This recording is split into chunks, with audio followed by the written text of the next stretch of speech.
States of America and to the republic for which it stands, one nation, under God, indivisible, with liberty and justice for all. Roll call, please. Sisson. Here. Zumwalt. Here. Darrow is absent. Huffman. Here. Hughes. Present. Garcia. Here. Holloway. Here. Kellenberger. Here. All right, we have a quorum. I just want to know Alderperson Darrell is sick. That's why he's not here today. Next, first up here, we have some recognition. We have a presentation of a merit award for excellent arrest for Officer Joseph Thompson. So, Chief, take it away.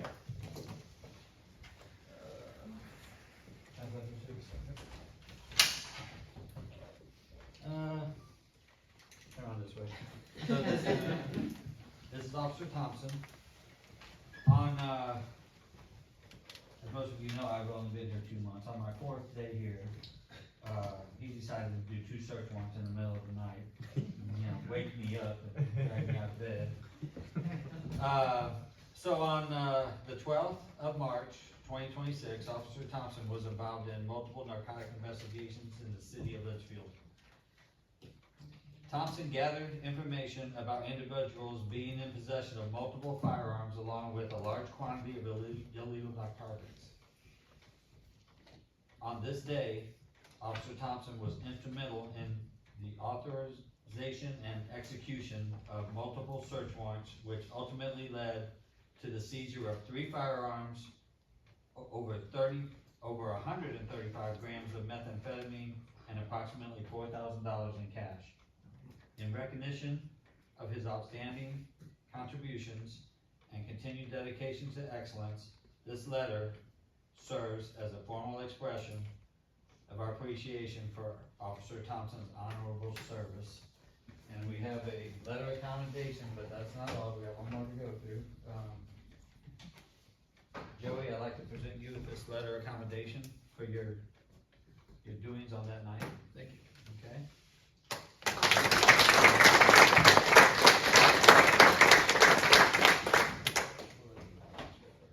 Okay. This goes back a little ways. 11/26 of 25, Officer Thompson, while on patrol, heard radio traffic advising all police units in the area to be on the lookout for a vehicle that had been involved in a burglary of an ATM in Hillsborough. It was later discovered that the suspects belonged to a Venezuelan gang who often target ATMs. Officer Thompson located the suspect vehicle in a parking lot in Litchfield. Officer Thompson held 2 suspects at gunpoint until backup arrived. While the driver was being taken into custody, the passenger fled the scene on foot. Officer Thompson gave chase and coordinated with officers to build a perimeter around the suspect's location. Due to the perimeter being set, the suspect was forced to seek refuge inside of a warehouse. Officer Thompson, along with a canine unit, entered the warehouse and apprehended the suspect. Both suspects had warrants for their arrest. Because of Officer Thompson's keen observation skills and refusal to quit, 2 dangerous felons were taken off the streets of Litchfield.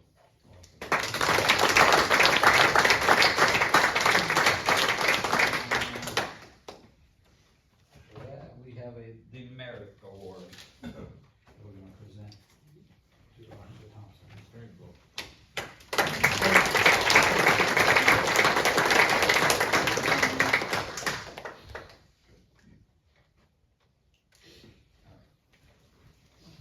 Thank you. All right, thank you all. Thank you, Officer Thompson. One more round of applause for him.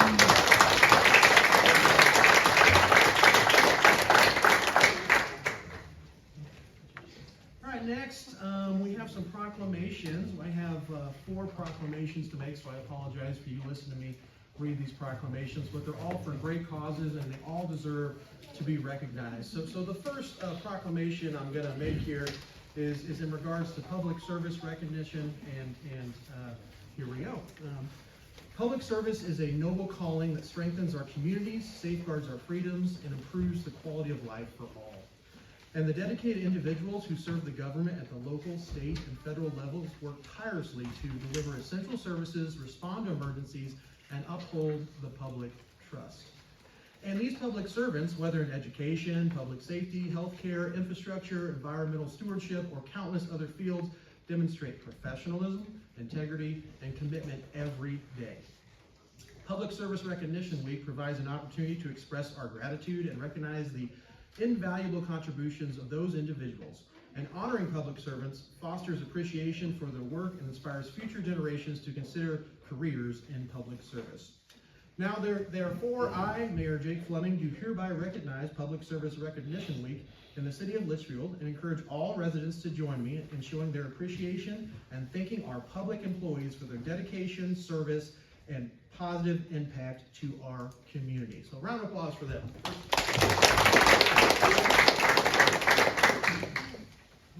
Next up, we have National Travel and Tourism Week. The travel and tourism industry plays a vital role in strengthening our economy, supporting our local businesses, and creating jobs for residents. And travel fosters cultural exchange, builds community pride, and connects people from all walks of life. In 2026, the theme of National Travel and Tourism Week celebrates the power of travel to drive economic growth, inspire innovation, and enhance quality of life. And our community's attractions, events, and hospitality services showcase the unique character and heritage of Litchfield and our region. Recognizing the contributions of the travel and tourism sector encourages continued investment, collaboration, and promotion of Litchfield as a destination. Now, therefore, I, Mayor Jake Fleming, do hereby recognize National Travel and Tourism Week in Litchfield, Illinois, and I encourage all residents to join me in celebrating the people, places, and experience that make our community a welcoming destination for visitors to come. All right, round of applause for the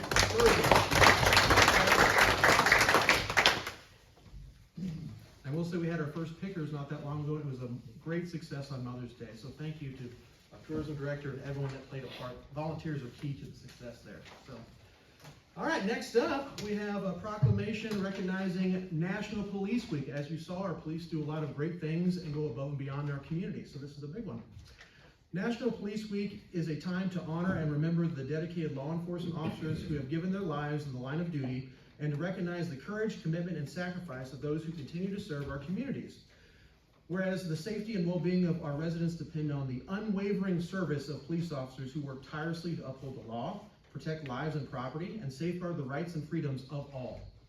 In 2026, we join communities across the United States in paying tribute to the fallen heroes whose legacy of service inspires us to strive for safer, more just society.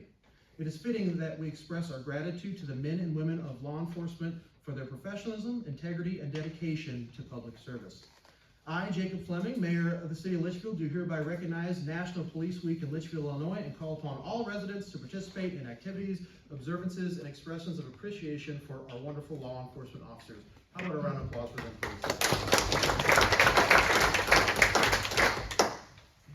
And I will say, if you don't follow our police page on Facebook, please do. They did a nice post celebrating those gentlemen that gave the ultimate sacrifice for protecting our city. So if you don't follow the police, please follow them on Facebook, and you can take note of those gentlemen that did make the ultimate sacrifice protecting our safety. And last but not least, we have Building Safety Proclamation.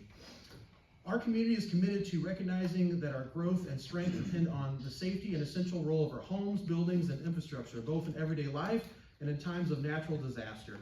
Building safety and fire prevention officials, architects, engineers, builders, tradespeople, laborers, and others in the construction industry work year-round to ensure the safe construction and maintenance of buildings. Building Safety Month is sponsored by the International Code Council to remind the public about the critical role of modern building codes and code officials in protecting lives and property. This year's theme, Mission Impossible, Building Safety for a Better Tomorrow, encourages all citizens to learn more about building safety, sustainability, and resilience. Therefore, I, Jacob Fleming, Mayor of the City of Litchfield, do hereby proclaim the month of May 2026 as Building Safety Month and encourage all of you to celebrate that as well. Thank you all very much. How about a round of applause for all of you?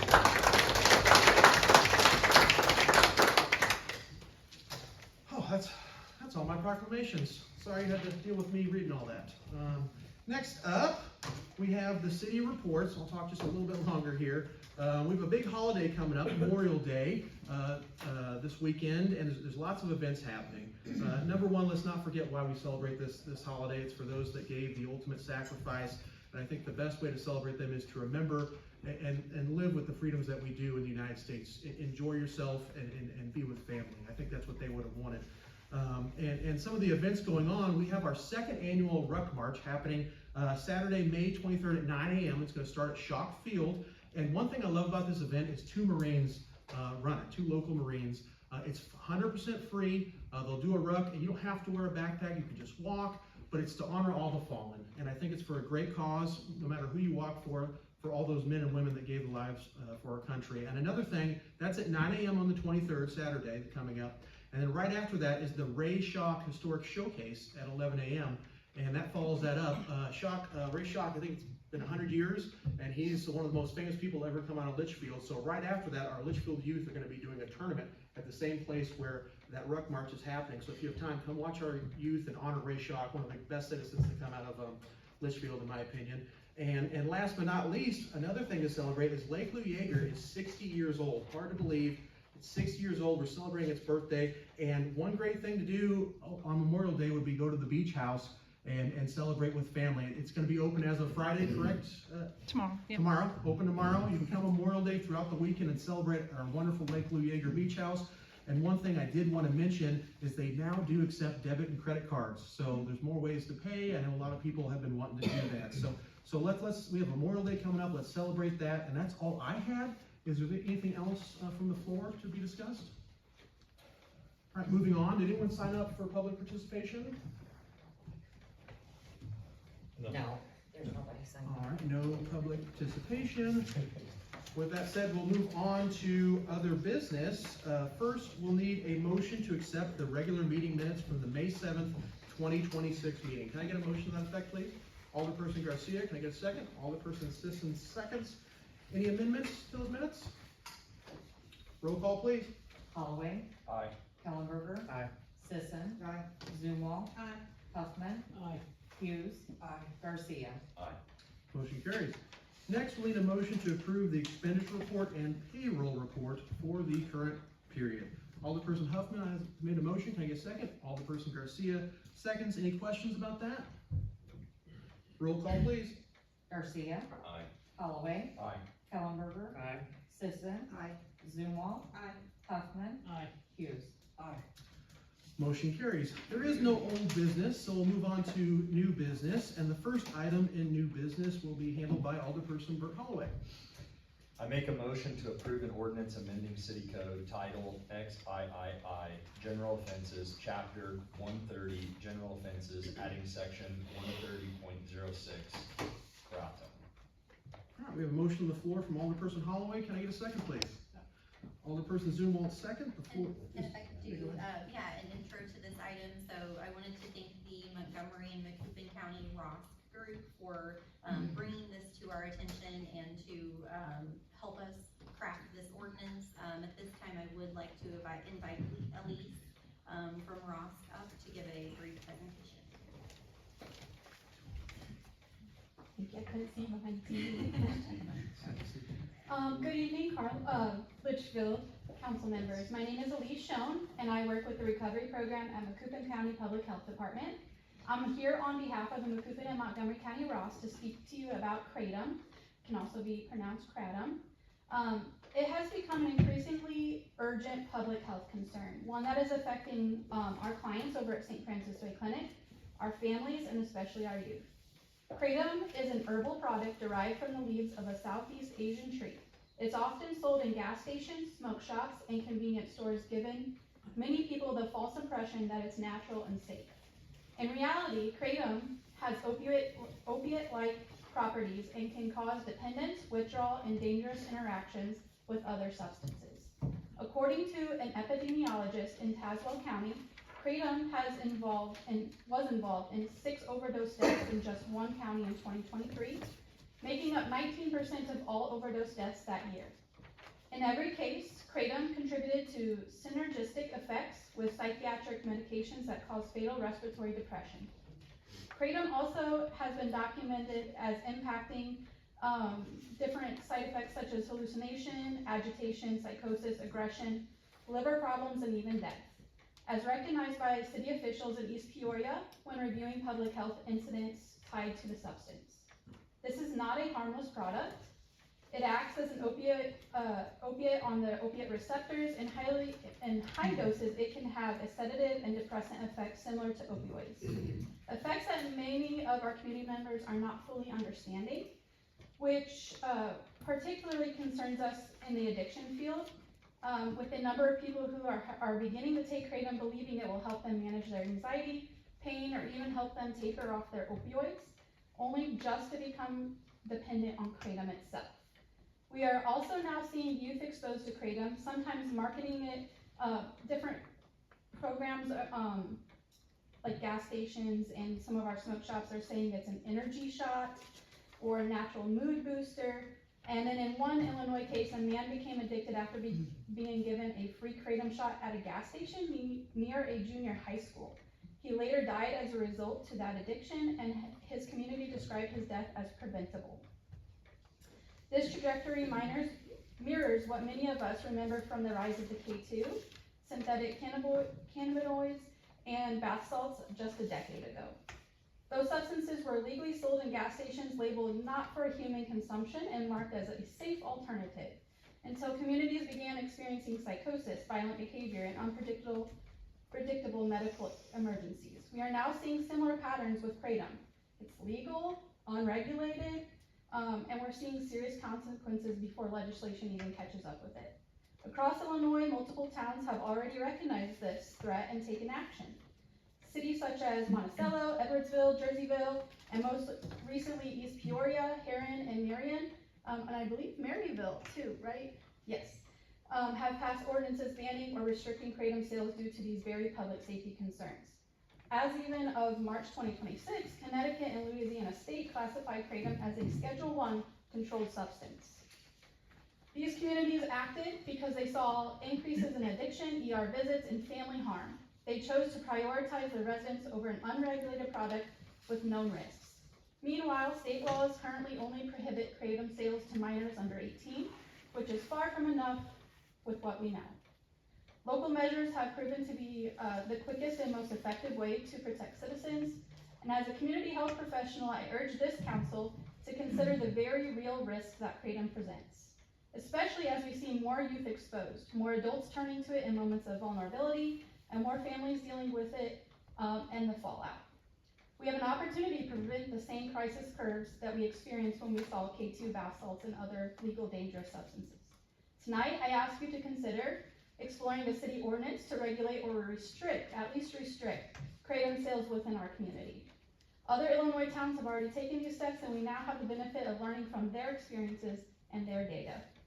Protecting our residents, especially our young people, from harm should always be top priority. Taking action now could save these lives, prevent addiction, and help us stay ahead of growing public health threat.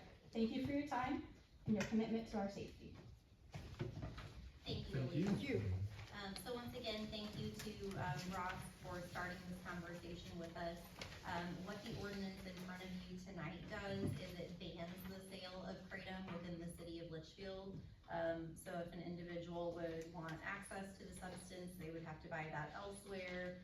If we would find that a gas station or any other point of sale would be selling it, then that would be an ordinance violation that would be assessed at that time. Chief Carpenter, do you have anything to add? The only thing I wanted to add to the presentation you gave is the Food and Drug Administration, they have not approved Kratom for any medical use, and they warn consumers not to use it. So I kind of went down this road about 8 years ago in Maryville. We looked into it and we banned it. So I'm all for it. Do we know, is there any location in town that has that available on their shelves now? Any of our gas stations or smoke shops? I would guess yes, but I really didn't go out and do an audit. I So know if we pass, I'm sorry. I'm I know sorry. Jumping Jimmy's has it, but I'm not sure. I think there's a couple of other gas stations that have it as well. Okay, so if we pass if this passes this evening, then how soon would be chief be out there knocking on doors saying, hey, this is our new ordinance now. That's actually what I did in Maryville. I just went to all the businesses that I thought had it. I think there was only a couple at the time. But, one of them was a Circle K gas station. They had a big old display in the middle of their showroom. And I just explained to the manager, she gave him the ordinance, said you can't sell this anymore, and they complied. It's So I would do something So similar you'll here. go give them a warning that they need to remove their Yes. products and then probably visit again in 30 Right. days or so and. Yeah, Carlinville just did it too, they just banned it, and Chief was out there, I think like a week later, just letting them know, like, hey, we're not allowed to sell this anymore. There was a couple smoke shops that had walls full of kratom. Wow. Perfect, any further discussion on this? All right, hearing none, roll call please. Hughes. Oh, wait, Zumwalt was that one. Okay, sorry, Hughes. Aye. Garcia. Aye. Holloway. Aye. Kellenberger. Aye. Sisson. Zumwalt. Huffman. Aye. All right, motion passes. Next up, before you go, Bob, I kind of want to preface this. The next three items, items number 2, 3, and 4, are all discussion only. So Bob, I was going to have you go ahead and read those three for us, and then I'll explain why we're doing that. Discussion item number 1, an ordinance amending chapter 52 of the municipal code pertaining to water rates and charges. So we read all Yeah, this. still for you. The second one is an ordinance amending chapter 51 of the municipal code pertaining to sewer rates and charges.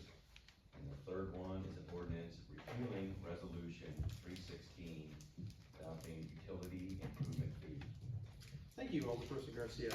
And the reason these are all discussion only items for the public is because the council wanted the public to have as much time to see the data that is about to be presented here by Andre with Baker Tilly, so we can all analyze it and take a data-driven approach to this. With that said, this just didn't start overnight.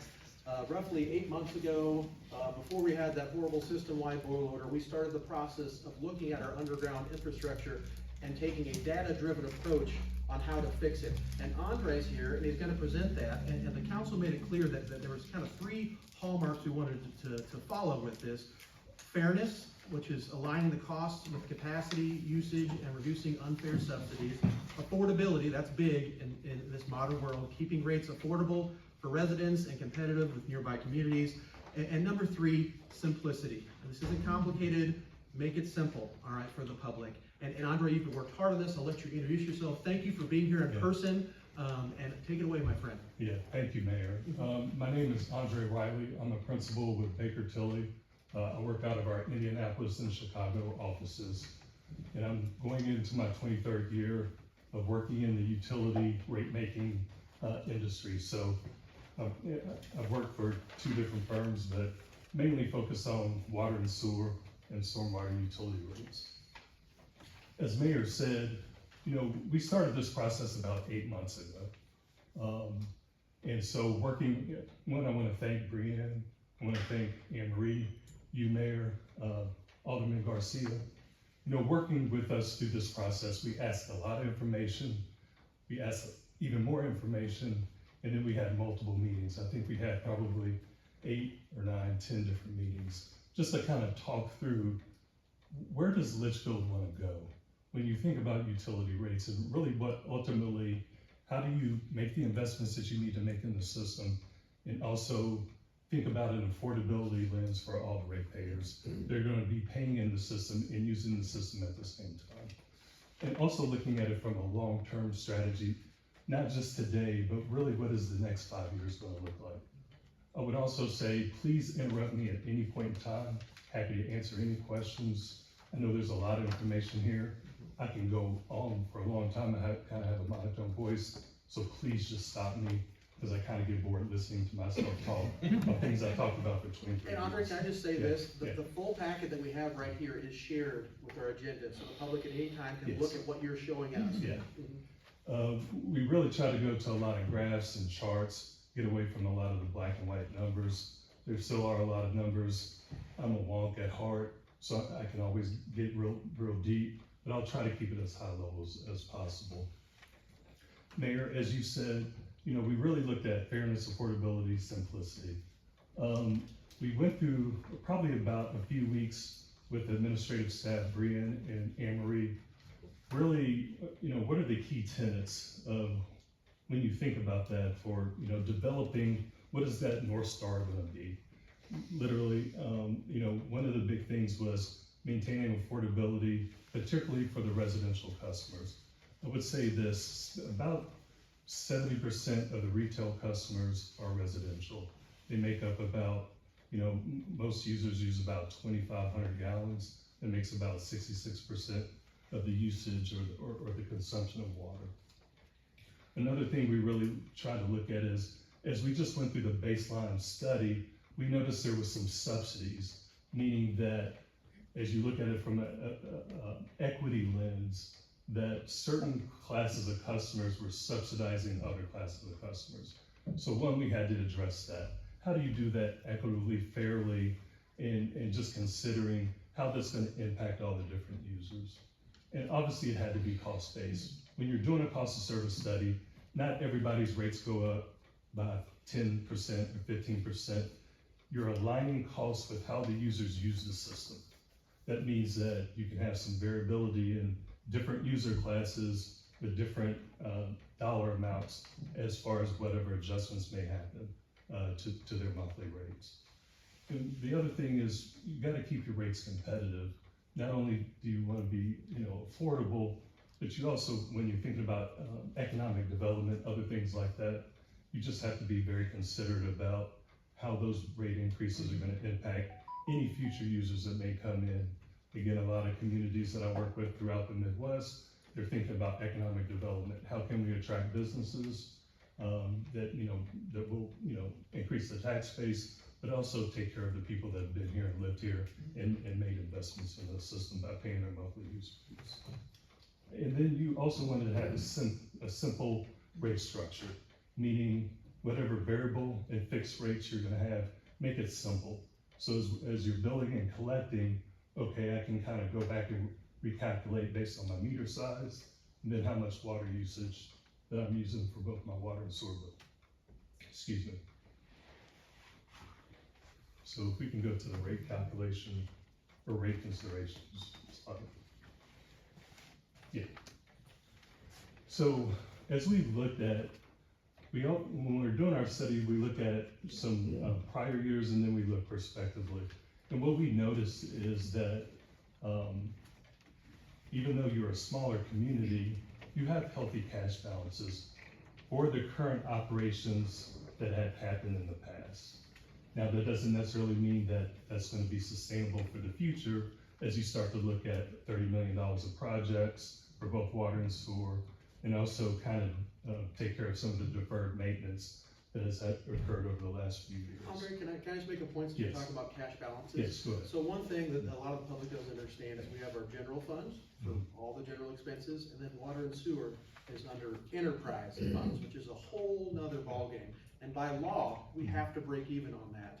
I didn't know if you wanted to go into that. Yeah, so depending on the different states, and I have different clients all over, all those states, is that, when we're doing rate studies, we're looking at how does the enterprise funds, how do the enterprise funds support themselves without pulling dollars from somewhere else? Because if you're pulling dollars from somewhere else, whether that's, sales tax, property tax, whatever it may be, you're robbing Peter to pay Paul. And again, you're providing a service, and those folks that are using that service are gonna pay you, so you need to make it sustainable. When we're looking at what does it cost to operate these utilities on an annual basis, we kind of look at it as a budget. Think of it as your household budget, right? You gotta live with margin. You gotta build some cash, you gotta stock away some cash to make sure you can make those investments, because you have rolling stock that, that need to be replaced. You could have some pipes that need to be replaced, kind of the, I would say $100,000, $200,000. But then you also gotta, put away money to make any debt service payments if you're gonna do major projects, which you're looking to do. And I think the council has voted on moving forward with those projects. So again, we think your cash balances have been healthy, There's probably been some deferred maintenance that allowed those to creep up. But to move forward in the future, I think there's gonna be, again, these rate actions that we're considering. We did start to see some operational cost increases. Again, on the water side more specifically, there needs to be some periodic maintenance investments. Again, a lot of deferred maintenance. We did phase those in over a 3-year period, at about, starting a little bit lower and working their way up to about 700,000. You're also looking at 2 financings, one on the water, one on the sewer, with the, the IEPA. And so when you're setting your rates, you need to make sure that you can, recover those debt service payments. So, and then we also want to consider phasing this in over a 5-year period. Again, you can start to have rate shock if you're looking at, rate actions that need to be taken. And if you try to do it over one phase, you're going to get a lot of rate shock. So how do you consider, is it a 3-year period? Is it a 4-year period? Is it a 5-year period? What we see a lot of times in Illinois is a 5-year period seems to be a good baseline to kind of spread those costs over that period. And it also allows people to kind of adjust to those incremental increases as they happen over time. Again, I kind of pause there. Any questions anybody has about anything I'm speaking about, I'm happy to answer those. Okay. And then your current rate structure. So as we were looking at the analysis, we were looking at the current rate structure. So we noticed that there's some, I would say, some antiquated items within the rate structure. Not to say that they're bad or anything, it's just like when rate structures were put in place maybe 20, 30, 40 years ago, they may not serve your current constituents or how the system is being used today. So those are just things that we started to look at, especially on the water side where you have 5 declining brackets, which means that if you use so much, like the first 6,000, it's at a $8 rate, and then the next 2,000, the next and the next, you kind of have declining amounts for each of those brackets. That's something we used to see a long time ago, when you have like very distinct types of users, 5 distinct types of users on your system, like residential, commercial, industrial. They use the system very differently. A more modern approach is either going to flow rates by class, which are residential, commercial, industrial, or you just come to a single flow rate. And that would marry up very nicely with the sewer, where you already have a single flow rate. The water will have a single flow rate, and then what we do is we look to set your base or your fixed costs, and we factor that up based on meter size. Mayor, it looks like you had a question, so.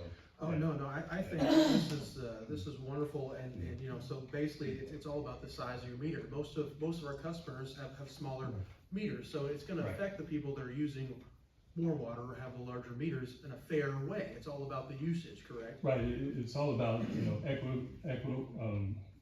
equity and affordability. But one of the things we looked at least 5 structures on the water side.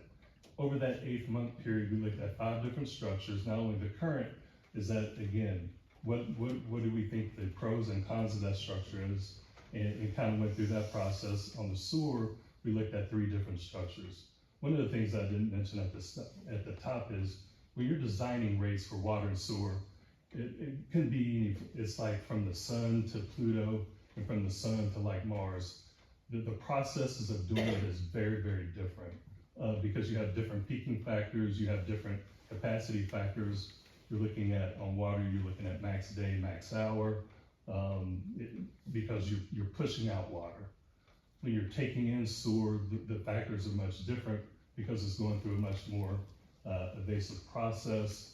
And so those factors are going to be very different when you're looking at not only who's sending you the sewer, but then how's the plant handling the processing of that sewer. So we had to do completely separate analysis that didn't intermix whatsoever.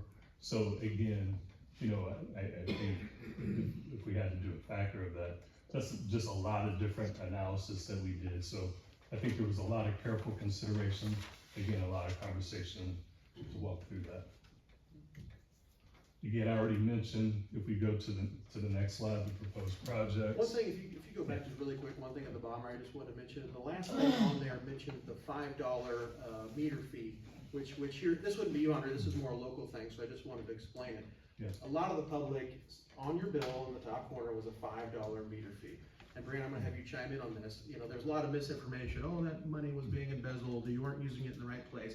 I think the only way the city failed with that $5 meter fee is we didn't explain, it went to the general enterprise funds. $2.50 went to water, $2.50 went to sewer. And it just went to general project. We didn't say it was going for it. It went to projects, but we didn't showcase, oh, this broke down and we fixed it. So that money was being put in a good space, but we wanted to take that fee off there because no one understood it. And the public consistently, you can all speak up to this, didn't understand it and said remove it. And we wanted to simplify everything, and that was one of our key goals, is simplify your bill so everybody can understand it. So this isn't a you thing, I just want to say locally, a lot of people complained and said, what is this $5 fee? We listened, and we wanted to take that off there. The council, you can chime in, I know a lot of people complained about that. I think it was again, you're exactly right, it was the ambiguity of it. It's like people don't mind paying a bill, but they don't know what the bill's being for, and they weren't worried about the $5, they were worried about the fact that, what am I paying this for? What does it even do? So you're exactly right, keeping that simple and having that fun in public is a big thing. And that is number 3 that would be considered. You would need to repeal the resolution adopting the fee. It was called the utility improvement fee, and I understand that there may have been conversations surrounding it that perhaps it was only going to go to meters, it would only be for a year. That language was not adopted into the resolution. We did make sure that, you know, it was being split evenly and going to those utility improvements. But it is something that raises a lot of question, and I think that we can have a cleaner approach to our rates, so that is part of it, to remove that fee. Yeah, so when we were looking at all the structures, we wanted to make sure that the utilities would be made whole. So whatever when we at least making the rates more simplistic, we still need to make sure that if you need $5 million, I'm just throwing out a number, you're gonna get $5 million, and that's gonna cover everything that the utilities need to do. So if we took away a fee, we just need to make sure we had a healthy balance between fixed and variable. Your fixed costs are gonna cover costs no matter if there's a drop of water or a drop of sewer coming through, you can at least cover those things. Your variable costs are gonna be those things that move with weather or how many people are, there in their homes or whatever it may be, you're gonna get some variability. So again, if you're looking at single flow rates, that's the variable. And then the base charges based on equivalent meter sizes, that's gonna be your fixed costs. And again, if you have a bigger meter, you can typically send more water, pull more water or send more sewer. And so you have to oversize the system to handle all that. Plus, on the sewer side, you got rainwater, you got a combined system. You need to make sure you handle that. But again, we wanted to make sure that the utilities would be made whole. So I think that's a great point, Mayor. I got a question for you. Yes, sir. My name is Bert Holloway, I'm an alderman from Ward 3. Yes. I appreciate the data, I really do. Mm-hmm. You made mention that 70% of the service is residential, roughly. Yeah. The average user uses 2,500 gallons. Somewhere between 20, I think, let me restate that. I think about almost 70% of the customers use somewhere between 21 and 2,500 gallons. I'm so sorry. And incoming, with the increases that are vital to the sustainment of our infrastructure. How much was our population a factor in that? So, do you build into that a big increase in our population, a stable population over the next 5 years, or a decrease in population over the next 5 years? Alderman Holloway, that's a great question. Depending on the dynamics of the system or the community, working with that administration, we'll look at trends, whether that's weather patterns, whether that's, like you said, significant growth, like is there a lot of new home permits or whatever. But we need to be really, really careful there, because just because you get a lot of new or its potential, you don't know when it's gonna come online. You gotta cover the costs that you see in front of you, but unless you just see a trend line, I do have some clients that are growing, they're almost doubling every 3 or 4 years. So you can kind of predict it, but you really need to back that down. So in this case, we did look at, the last couple of censuses, but, what we saw is that things were pretty stable, but we didn't really factor any growth or anything I like that. just wanna make sure that you Yeah. didn't do that, because it Yes. has been pretty stable, and Yes, it would be irresponsible to Yes. project a I significant. agree. In this case, yes. Yeah, I think we're back on the projects, yes. So again, I think the majority of these projects, again, as we looked at the cost service study, this is where I'm gonna get a little bit wonky, so I do apologize, is when you're doing a cost causative, so you're looking at how do we allocate those costs based on how the users are using the system, you're gonna look at the different parts of the project. So is it a project that's gonna help treatment or improve the treatment process, or is it something in the collection system or distribution system? It's gonna have different impacts of different users in different ways. Again, I'm trying to avoid getting too wonky, but when we look at these sets of projects, they're impacting the treatment plants. So that's typically gonna affect volume or the variable costs. And so, but we still need to be careful, because from an economic development perspective, you just can't shift a lot of costs. You still have to balance all that. So there's the art and the science of designing rates. So I'll just point that out, is we took in all different factors into this, not only operational, we looked at, the end of life replacements and improvements. We also looked at your, potential, your existing debt, potential debt. And then, we also looked at your day-to-day, just to keep the lights on. So. If we can go to the next slide. One thing, Willie, I'm sorry, just more time. This next slide is really important, but one thing I want to let the public know, and we've talked about this in the last couple of meetings, is we have roughly a $23 million expense coming up with our sewer. Our sewer plant is nearing at the end of its useful life, and that is a very big project we have in the pipeline that we need to get accomplished and go on, and also upgrading all of our underground infrastructure. I just want to, no need to fester on it, I just want to make that clear to the public. We got a big $23 million expense in the pipeline. Yes, and I think your flyer explains it pretty well. Yes, so one of the things, we also go back and look at what kind of history does this utility or community have with rate increases? And we compare that to the CPI index. And so what we notice is there's a history. We haven't gone 10, 15 years without rate increases, but it had, at least on the water side, it had been a few years, at least 6 at this point. On the sewer side, it's been about 3 years. And again, I have no history of how those increases were determined. I can't give you any perspective on it. I just know that they happened. But when you go about 6 years, you do start to see some degradation in a few different things, whether that's just passing up, opportunities to do maintenance or do improvements. But when you look at the CPI, you can definitely see that it's outpacing the amount of rate increases that you have, at least in the last 6 years. Let's just focus on water a little bit. If you just look at the average CPI, it's about 4.5% per year over that 6-year period. I mean, if you just compound it, you're looking over 35%. And so you'll notice that the increase on the water side is a little bit higher. A lot of that is due to just the period of time that you're trying to catch up, that hurdle to get back over the hill. Because of that those things happen, if you don't keep up with inflation, it's the same thing of, people's, their pay not keeping up with inflation, you start to get behind a little bit. So we're just trying to make sure that we're still doing it thoughtfully over the 5-year period, but we're also trying to catch up. So just thought I'd point that out. You threw another number out there. Yes, I'm sir. a numbers guy, so it catches my attention, but Yeah. 4.5%, right? You think that's a fair, yearly, increase to maintain year over year, I know there's a lot baked into that, Yeah. right? But is that a fair, you think that keeps up with, and the reason I'm asking is because, this is a 5-year plan, Yes, right? sir. So, the public may not like me, I may not be here in 5 years, I don't know, but, whatever happens beyond 5 years, you know, there's gonna have to be another council, another administration, if we're not here, whatever, it's gonna have to make a decision, right, to keep up with that, right, Right. the demand. So is 4.5% a reasonable number, or is that, you know, not really fair to say?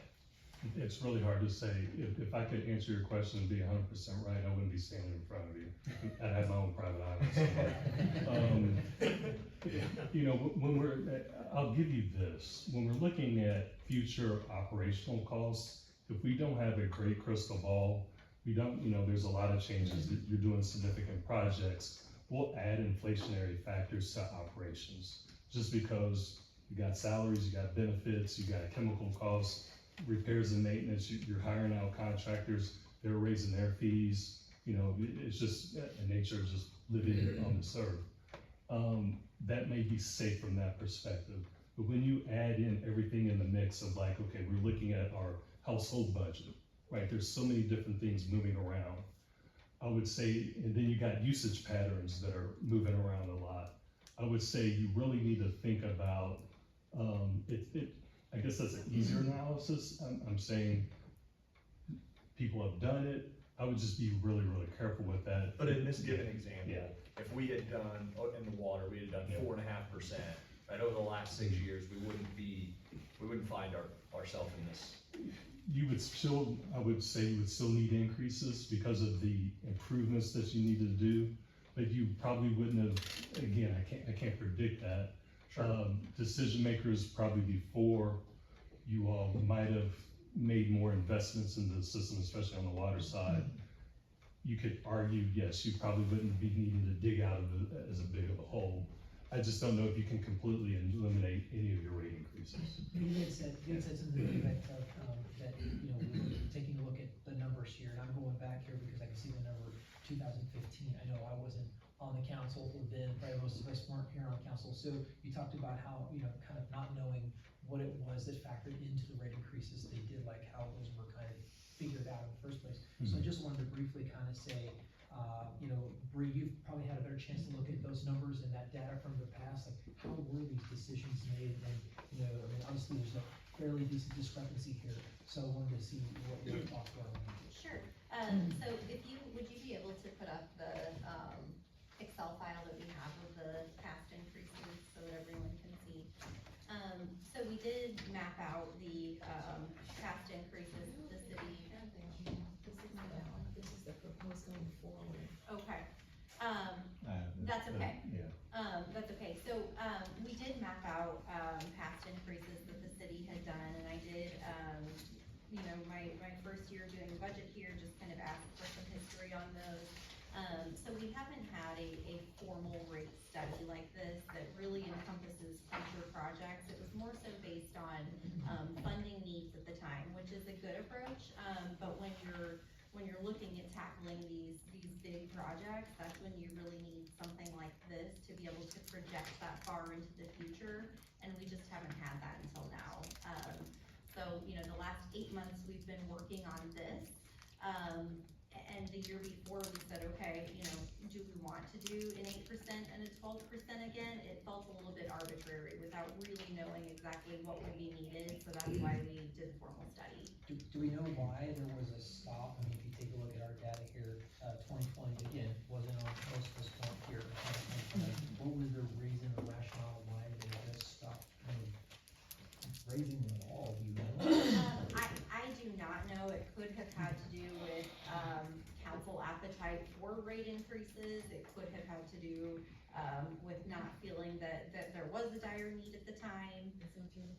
Yes, that's perfect, thank you. I can tell you while I've been here, you know, the past couple years, I really feel that if we're going to do a rate increase, we need to know exactly what it's going toward and make sure that it is absolutely needed. I don't really feel comfortable looking at one budget year and estimating what we think we need to have a healthy balance for that year. We really need the full picture, and we needed this to get here. So, that kind of explains the approach for the last couple of years building up to this. Well, it's not, you're right, because it's not forward thinking. You're thinking about, what do we need right now for this year, Yeah. as opposed to what happens in 10 years, what happens in 20 years? Are we viable, can we do this, or are we going to find ourselves in a situation where we have to really hard about decisions we have in front of us, so. No, I think that's a good point, and back to your initial question, asking about the inflation, is the 4.5% a good goal? I can tell you the Federal Reserve's goal is about 2.5% roughly, and looking backwards, 2020, 1.2%, 2021, 4.7%, 2022, 8%, all right? 2023, 4.1%, 2024, 2.9%, and 2025, we're at 2.6%. So I'd say the 4.5, we can't predict, there was a weird 8%, what if we get a bunch of 8%? I mean, you can't predict the future, but that's what's happened. And we didn't raise rates over the 6 years, and for water at least, 0. Everyone, CPI, everyone's cost of living went up this percent. We did not, our expenses didn't go down. That's the problem. This is why we're having this phased out plan. And I think, appreciate that, and I think the data backs it up, but, I wanted to get to that point because this is great for 5 years, and then, okay, what's next? And you got, and clearly, based upon this draft here, the council didn't have the appetite, to me, to do what needed to be done, so I wanna make sure moving forward, beyond this 5 years, that we also look at that. Long-term, and this is gonna be a long-term project. Underground infrastructure is millions of dollars. And one thing I wanna hit upon, I didn't hit upon earlier, is that enterprise funds, all right? To get those funds, there's grants, there's opportunities out there. We do not qualify for those grants if we continue on the path we're at, correct?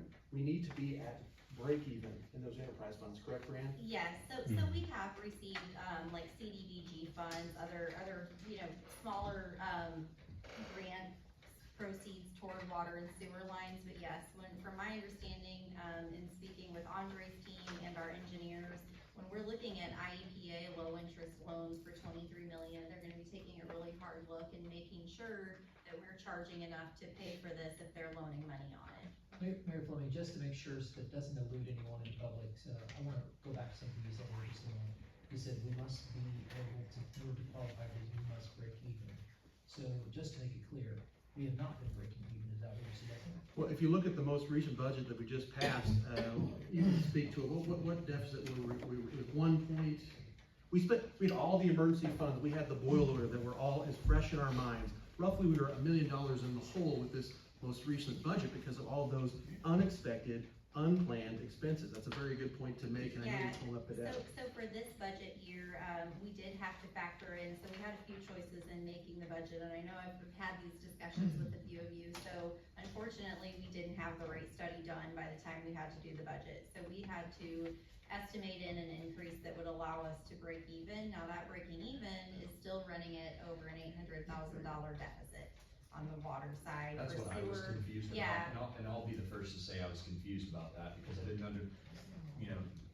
there's just a difference there, and I was confused as to why there's a difference, and it makes sense if we're still, you can't operate the fund in a negative, so. Yeah, we are still operating, I think Anne Marie has it up, I wish my eyes were, 1.5 for water, and then for sewer, what was the Also, operating? $1.5 million operating deficit for this most recently approved budget. That is, we've got capital, but. How long, And do then we for think we- sewer, 748. 748. how long do we think we've been running, in that direction? Like, how many years have we been kind of running in terms of having that kind of deficit? Can you show Anne Marie, like the general fund transfers? Yeah, so I mean, you can kind of see, and this is not like audited, because we budget differently than our audit, modified versus full accrual, whatever, but, I mean, you can see in 2024, we had a small loss of 68,000. We budgeted a loss in 2026 of 1.5, and our actual loss was about 1.3. And then we just budgeted another loss of 1.5.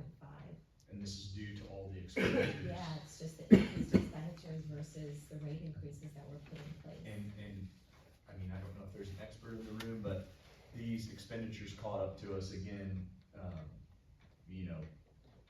do we know the exact reason? Is it just preventative maintenance, or just things that hadn't been done that needed to be done, or? So a lot of can you point to it- any of that? Yeah, so a lot of it was the lack of preventative maintenance. On the sewer side, Veolia has been very good about being transparent with us. I've been here almost 3 years now. From day one, they were saying, hey, your sewer plant needs attention. So we've been working just about the whole time with them on a plan. That's how we got to the $23 million plan. On the water side, unfortunately, it took a water emergency to recognize everything that had not been being done that we need to keep up with. So we need to ensure that our facilities are, maintained and that we do preventative maintenance going forward. And I'm sorry, I'll be quiet in a moment, but I do have one more question. Mr. McGinley, if we continue to run at a deficit like this, are there any legal repercussions for it? Well, yes, there are. Can you tell us what they are, please? Yeah, so the Illinois Municipal Code requires that rates be set to a level whereby the water and sewage departments will be able to, one, pay the cost of operation and maintenance of the combined waterworks and sewage systems. Two, provide an adequate depreciation fund. And three, pay the principal and interest upon all revenue bonds issued. That is 65 ILCS 5/11-139-8. And that's actually from, that was confirmed by the state of Bessinger versus Village of Carpentersville in 1994 Illinois state case. So yes, What are the likely repercussions of something like that were it to not be addressed? we need to handle this. I don't know what the repercussions are. I was asking if there were. I mean, And just to be clear, you can't, even though we have like healthy general funds, you can't Right. go into a Correct. general fund. These are enterprise funds. I- These are enterprise I don't funds wanna have to be able to do this. Doomsday and say we would never get a CDBG loan grant for a water main replacement, or, we would, I don't know that we would be But it slammed certainly with raises citations, yeah.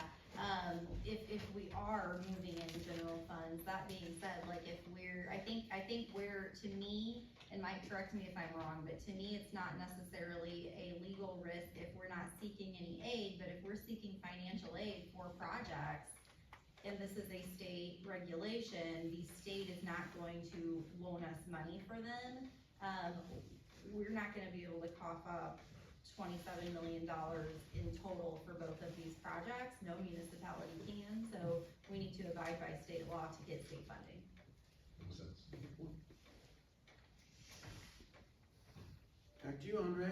Yeah, and just to clarify a little bit, so as he was talking about operation and maintenance, right? We spoke to that, that's in the budget, that's in the prospective budget. The depreciation, that's the margin. That's just like the set aside, just like your household budget. You got a savings account, and then to pay your debt. So, you can always add a little bit more stuff in there, but I think that's the core. And to do the things that you need to do for the future, again, I will reiterate this. These adjustments are needed to meet those future requirements. And I'll also add this, is that, if you can't show proper coverage or the ability to pay back debt, they're not gonna loan you money, right? I mean, it's just, it's like, worse. yeah, I mean, it's like, somebody making $60,000 a year trying to buy $1 million home, it just doesn't make any economic sense, right? So, let's go to the summary results, the next slide. So again, I talked about this a little bit, I'll just, again, reiterate this. Single flow rate, both water and sewer, they're different, and we'll show that in a graph. And then, base charges based on different meter sizes. So if you're a homeowner, you're thinking about it, okay, when I get most people call it my water bill, right? There's a sewer and water component, there's also stormwater. We're kind of putting stormwater off to the side. You got a flow rate, and I got a base charge based on meter size. Look at how much water consumption I have, I'll multiply that by, whether that's whatever units, I'll multiply that by, a dollar amount. I add in the base charge, I should be able to get back to my bill. Instead of going through all these crazy gyrations, it should be fairly simple. So, why this matters, again, revenue stability. Anytime you're increasing, or looking at prospective increased costs, you wanna make sure you're gonna recover those revenues. Again, a lot of times the same people that haven't been paying on time continue not to pay on time, but you want the bulk of your customer base to be able to at least, send in those, those bills and recover that revenue so you can pay your costs. Again, the fixed costs better align with system capacity. Again, as I talked about capacity, it's fixed. doesn't go anywhere unless you're gonna add, new customer base, you're gonna extend services, you wanna make sure you can cover those fixed costs. And again, I always think of pipes when I'm thinking of fixed costs for some reason. I don't know why. Next slide. I think these next 6 slides, I know a lot of information. This is usually the meat. How do I compare? What do I look like? Where are we at now? Where are we going? Again, this is just the sewer portion of it. There's a water portion of it. But as we looked at phase 1, and I'm just gonna focus on phase 1 because there's a lot of leapfrogging that goes out. If I try to show you something out in 2030, that's the back end of the 5 phases, everybody else's rates are gonna look different, and it's just not gonna scale right. So we focus on what we have, in front of us in this next fiscal year, which would begin, I think, in 2027. I think, thinking about July, thinking about 2030, that's far out in advance, from a comparison standpoint. But currently, if you have a 3/4 inch meter and you're using 2,800 gallons a month, that's $30.92 per sewer. We're looking at a slight increase up to $33.88 for the bulk of your customer base, just for sewer. Commercial bills, again, we looked at a different meter size. We're going up to 1 inch, 13,000 gallons a month. Currently, that's $86.51. That goes up to $95.32. So again, you're on the lower end of the scale when you're looking at, not only similar size, but kind of, in this area. Industrial, 124.66 up to 271. Again, there's some reasons why, again, the flow rates and other things like that, it does scale up. Again, you don't have a lot of users in those classes. The bulk of them are in your small meter. And so there is some cost shift going on, but still not the highest out there. On the water side, again, as I set the table, a longer period of time, your hurdle rate's a little bit different, not having any rate increases. Currently, if you're using 2,800 gallons for a 3/4 inch meter, it's $24.58. It's going up to $38.37.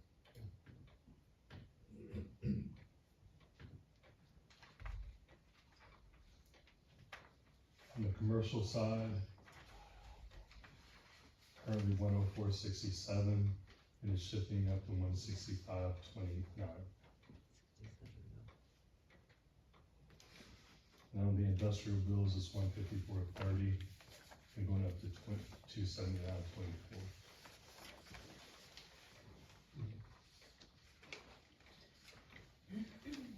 We go to the next slide, comparison of monthly example bills.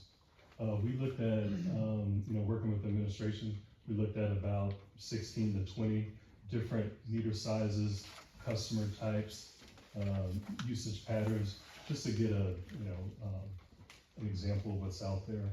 Again, this is just a sewer piece. You can see all the various impacts. And for the residential, what we did was we took, from each ward, we took a, 1-person household and a 4-person household from each ward, so that it was kind of spread out.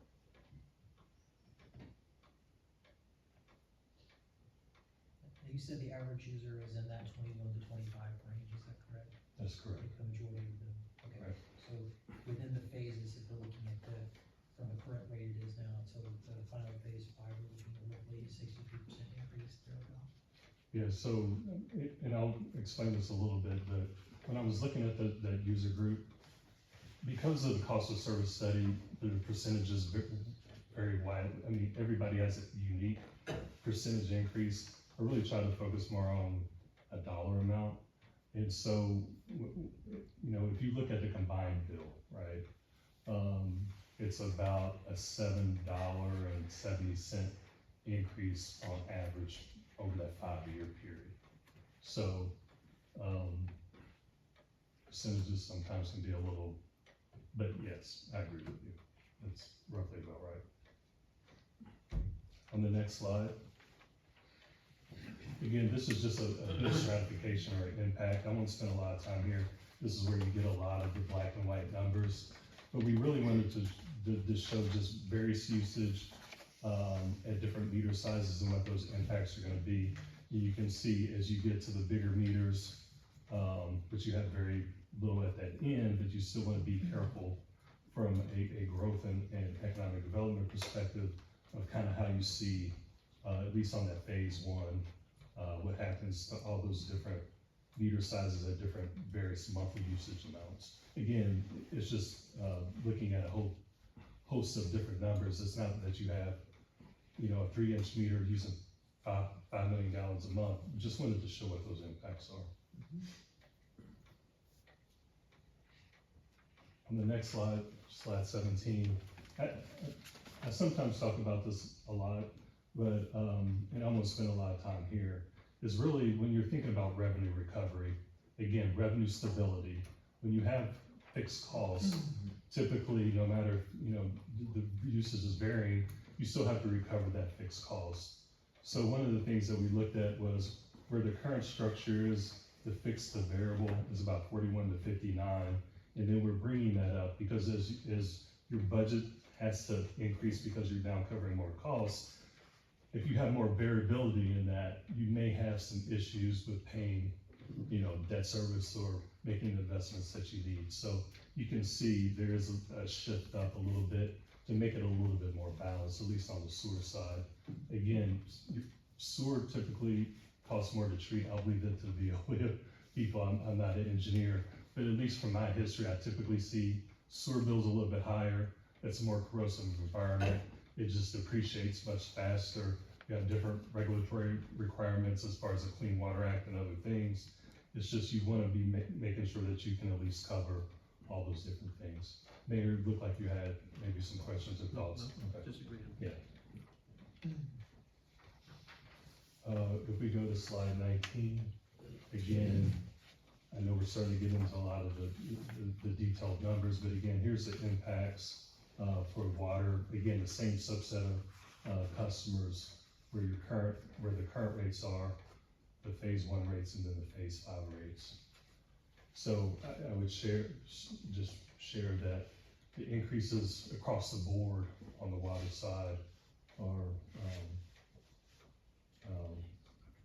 kind of shared across the customer base. Begin on slide 20.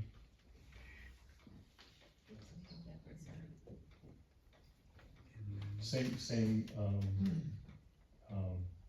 concept here.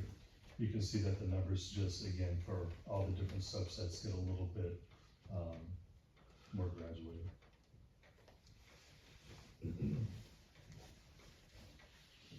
And then on slide 21, you do have a significant wholesale customer base. When you're looking at your water consumption overall, the bulk of the usage is coming from those wholesale customers. They are getting increased just like everyone else. You can definitely see their current structure to that phase 5 or even in phase 1. So they do have certain contracts that you have to abide by, a little bit different, but you can definitely see that because you've had that wholesale volumetric, the pure volumetric, it's a little, when you're doing a cost of service study, you're trying to balance everything. Because you have significant wholesale users, you're just gonna have more variable costs. And I do want to note there, for wholesale customers, it is a little bit different than passing an ordinance setting rates for in and out of city limits. We do have contracts that we have to abide by, so we'll be working with each of our wholesale customers to, abide within that contract to pass on any increase that we can on an individual basis with them. So the approach is just a little bit different in getting that approval. And is part of the problem we're in because we didn't charge enough for some of our wholesale?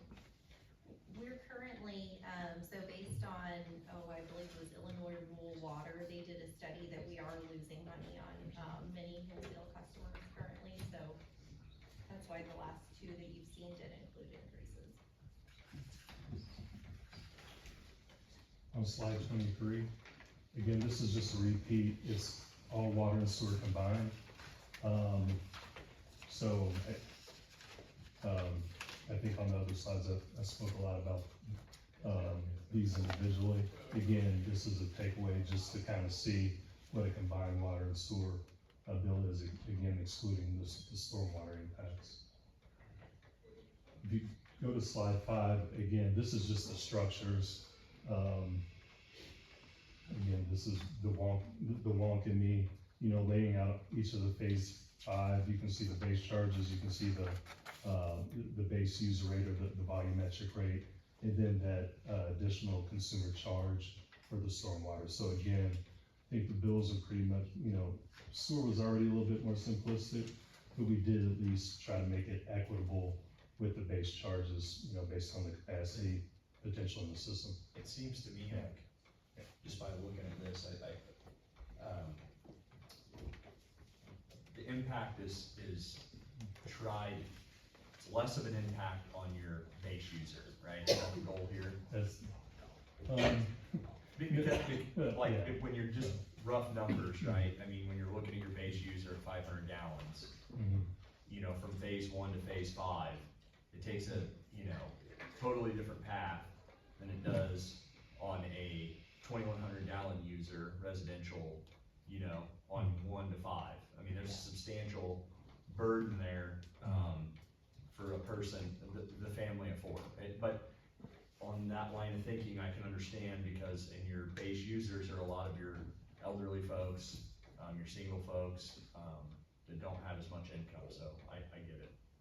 Yeah, the art and the science of designing rates is very complex. There's, again, as you go through the pricing objectives, you do a base model, you see what those results are, and you start to design rates that, try to fit the fact patterns of what you're trying to accomplish. So,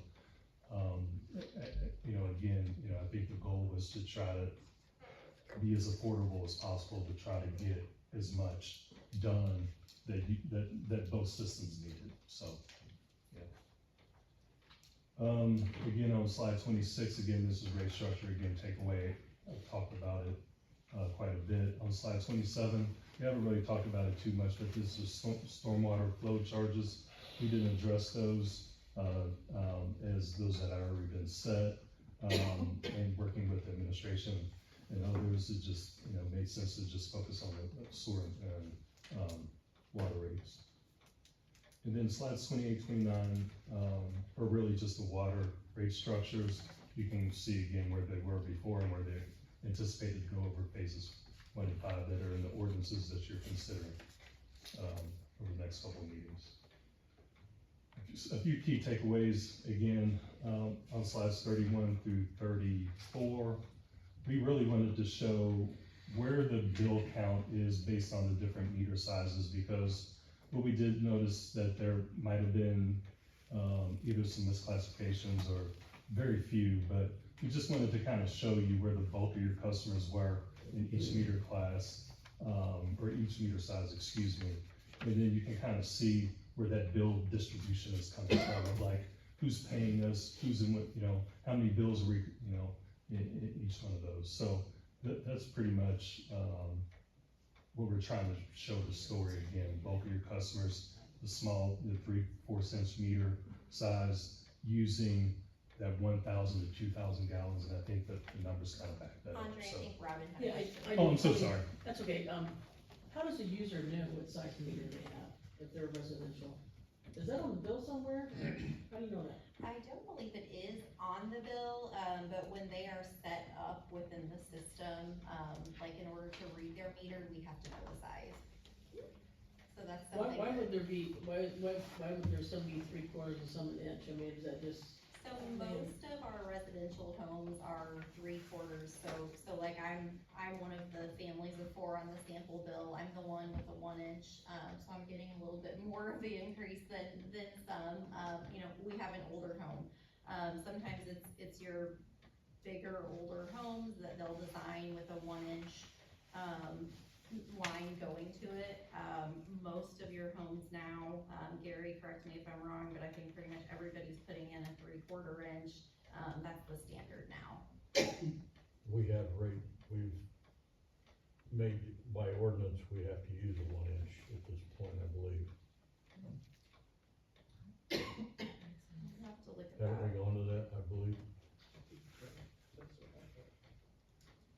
We varied on both of them. I usually try to put a 1-inch meter in for volume, but I thought it was 3/4, but we can double check that. So you think that there's an ordinance that any new construction or people have to update or need to update to a as far as I 1-inch? know, any new steps have to be a 1-inch. Well, that's what I mean, I'm not on the water department side, but I seem to remember that coming up. well, we need to find that out, I would think. Yes. But a lot of the older homes do have 3/4 unless it is a multi-bathroom. A lot of uses by bedroom, bathroom sizes.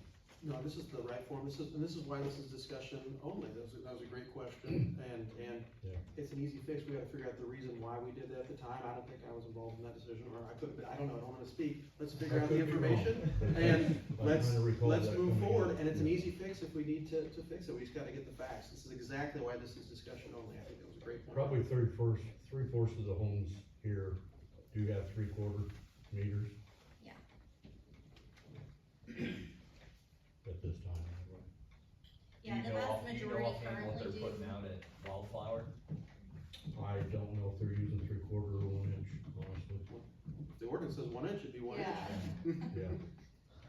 Probably the larger homes, they're gonna want more volume. And they That's will something we maybe go can to have 1 a inch. firm answer to next time, Say, would it The vast majority differentiate currently- between the square footage of the house, where and it could be up to an Yeah. individual's, preference too. right, Water I is got 4 usually figured bathrooms, by I want- fixture count. sure. Water pressure, you know. I wanna be able to flush the toilet, turn the washing Yeah. machine on, take a shower. Are you kidding? Yeah, I just had a question too, and I think this is both for you and also for Bree. So taking a look at going back, and I'm just kind of again looking over the charts for comparison for monthly commercial and monthly industrial. So if you take a look at the water piece alone, not the sewer part, you know, the city of Litchfield jumps from, you know, kind of the bottom of this place up a pretty good place, which puts, you know, Edwardsville, Springfield, Nokomis, Collinsville.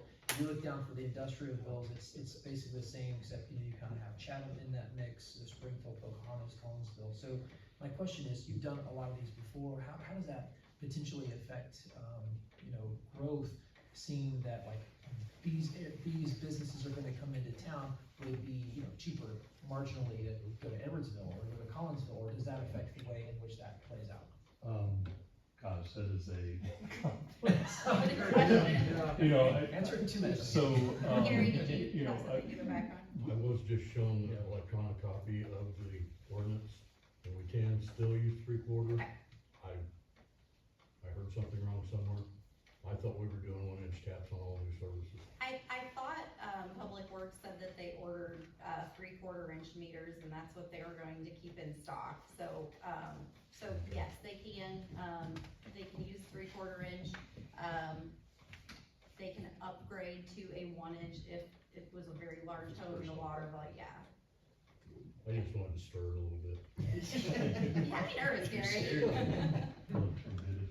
And Andre, I know you asked that question, but I just wanna piggyback off this, cause this is a great point that Rob Yes. made, and we talked about this in our meetings, Bob, you can speak to this, there's some, it's all about usage, right? And there might be some big buildings that have, bigger pipes going to them that don't need the flow. Right. And I think we asked this at the meeting, and you know, have any cities done programs, so they didn't ask for this, we, you know, going forward, where they offer some sort of incentive, like, hey, we understand, you're dealing with this and you only need this much water, it will help you downsize. We don't wanna downsize too much because, you know, but have cities ever done that? I remember we talked about that a little bit. I've seen some programs, it's a little bit different. I'll try to say high level, again, excuse me on this. So, I've seen when, you have major industry and they have, like evaporated water, so all the water doesn't go into the sewer. And so they want to get a more, consistent, you know, like, program where they can read the meter. They'll work with that major industry to get a sewer meter, so then they can understand how much is coming in the front end, what's going out the back end. So, you know, those things are kind of different, so, some of these utilities will work with those, so I think there's an equivalency, or, somewhat of equivalent to that. But I could see where, you got some mix matching, because, again, if you wanna look at some of that data, you can see, well, why do we have a 1 inch, but, their bill is so low for so many months, maybe it is missize. Maybe we, you may wanna offer up to get, obviously it's gonna help them, and it's also gonna help you a little bit too, to get those right size meters. Again, I'm not an engineer whatsoever, but I can see where that makes sense. But you've seen it done, Yeah, happen I've before. seen stuff like that, or, there's certain communities that I work with where, somebody has a pool, and they'll give them a discount to set up a meter that fills their pool every year. So, there's things like that that you could, develop an ordinance. Again, I'll leave that kind of, to your attorney, but I could see a program like that if you wanted to kind of do some cost sharing, or, hey, we know that, it may be missized, what do you think, do you wanna get in the program? And again, can always help with that framework, but I could kind of seen some stuff like that. The other question I had was, just to put through real quick, when taking a look particularly at the raising of commercial with both sewer and water, how much do you project or think that may affect the local cost of things? If I'm going in and I'm buying a coffee from X coffee shop on a regular basis, and now their water rates have risen, perhaps, substantially, are they gonna pass that cost on to us? How might that affect the citizen? What's your thoughts? Sure, so, that can't be totally predicted, but what we did was when we looked at these samples at the residential customers, we also made sure that we pulled samples of, like a coffee shop, a downtown restaurant, a fast food place, somewhere in the industrial park, that we had a good sample size. There is a risk that something could be passed along to the customer. That being said, we felt that, in line with their usage, the cost increase was less severe, than if we had equally passed it on to residents. So, not that, we are recognizing, yes, there is a greater cost increase to our commercial and industrial customers. We're not diminishing that. I don't feel that it's substantial enough that it's going to jeopardize any of our, local businesses, or, have a significant increase in menu items. There's always a risk that there could be a small increase there. Really, it's an exercise of kind of weighing your risks and calculating who you feel the majority based on usage should be allocated to, so. And I wanna say, just for the public's sake, if they're watching tonight, I do know, just from conversations that's been had, that administration, worked with this company to say, how do we make sure that we have the least impact on the citizen? And so, yes, I am bringing up these questions because they are questions that I think have to be addressed, but I do recognize that these decisions have been made as opposed to, really spanning that out and sticking it to the public, which I think, is commendable on everybody's part. And also, if need be, on water bill, we do have payment plan option, correct, Brianne? Yes, so, in select cases, we do offer payment plans. So like if someone had a major water leak and they received a $400 bill one month, if they were able to show us that they had that leak fixed, they need to have proof, a bill from their plumber, or, the plumber saying, yes, I did take care of the issue, we prorate their sewer, and then we would do a payment plan with them, based on what they can pay to pay off their balance. So we're not expecting that total amount to be due that month. We would say, okay, your sewer's prorated, we're going to have you pay an extra $25 a month until this balance would be paid off. So, we do try very hard to work with our customers. We encourage customers to ask about your options. If you do have a leak or some extraordinary circumstance, you are entitled to, having your sewer prorated, once a year if you do have a leak or another, a sticky toilet, something like that. Councilman Hughes, I'm not sure if I answered, I think you asked a question, but I don't know if you got an answer. Okay, just wanted to make sure. All right. I don't remember what I asked you. Fair enough. You know, that's pretty much the bulk of, I know I went through some high level, some wonkiness, some direct customer impacts. Are there any other questions? You know, I'm definitely happy to answer, anything. I think you've done a great job, and it's been exciting. We've been working on this for 8 months, you know, we've been doing meetings, throwing all kinds of numbers at you, and researched a bunch of numbers, and we've studied this till the cows come home, and the public can look at this, and my thing is, I wanna emphasize, thank you for being here, thank you for doing that higher level stuff. You know, it's above my pay grade, so thank you. But now it's time to, you know, you simplified it, you put it out there, let's let the public look at it. Please, anybody who's watched this, ask the questions. I want as many people to see this as possible. We're not voting on this. I hope someone comes up with a solution where we can do this cheaper and still accomplish our goals. But we spent 8 months on this, and I appreciate all your hard work on it. And thank you, Andre. No, thank you. Appreciate you. So that was items 2, 3, and 4, which were just discussion only. Alderperson Garcia, you're up again, my friend. I'd like to make a motion to approve a resolution to accept a proposal from Veolia Water North America Central LLC for the operations and maintenance of the Litchfield water treatment facility. All right, we have a motion on the floor. Can I get a second, please? Second from Alderperson Huffman. The floor is now open for discussion, and this is another really big item that's been in the works for quite some time. You know, we had that system-wide boil order, and a while back, we did a request for bid for our water plant. And one thing I just want to preface this with is Veolia already handles our sewer, so we know them very well. And John does a great job for us. And one thing this whole council emphasized in doing this is we had that horrible boil order. No one wanted that. But our employees matter to us, our employees at that water plant. And one of the big things with Veolia is they said, as long as they can pass basic employment, physicals and things you have to do for the job, they're willing to take on our employees, which for the council, I think, was first and foremost, our employees do a great job. And we did this bid a while back, and I'll leave the floor to you, Brand, to kind of explain what's going on. So we did follow the formal municipal letting process for this. We put out an RFP, a request for proposals. We received 2 submittals. Veolia's was the only submittal that was fully compliant with our request for proposals guidelines. The other one acknowledged that it did not meet requirements. It was an alternative proposal in the event that we weren't satisfied with any responses received. We did spend a lot of time outlining in the RFP exactly what we knew we wanted based on the council's direction there.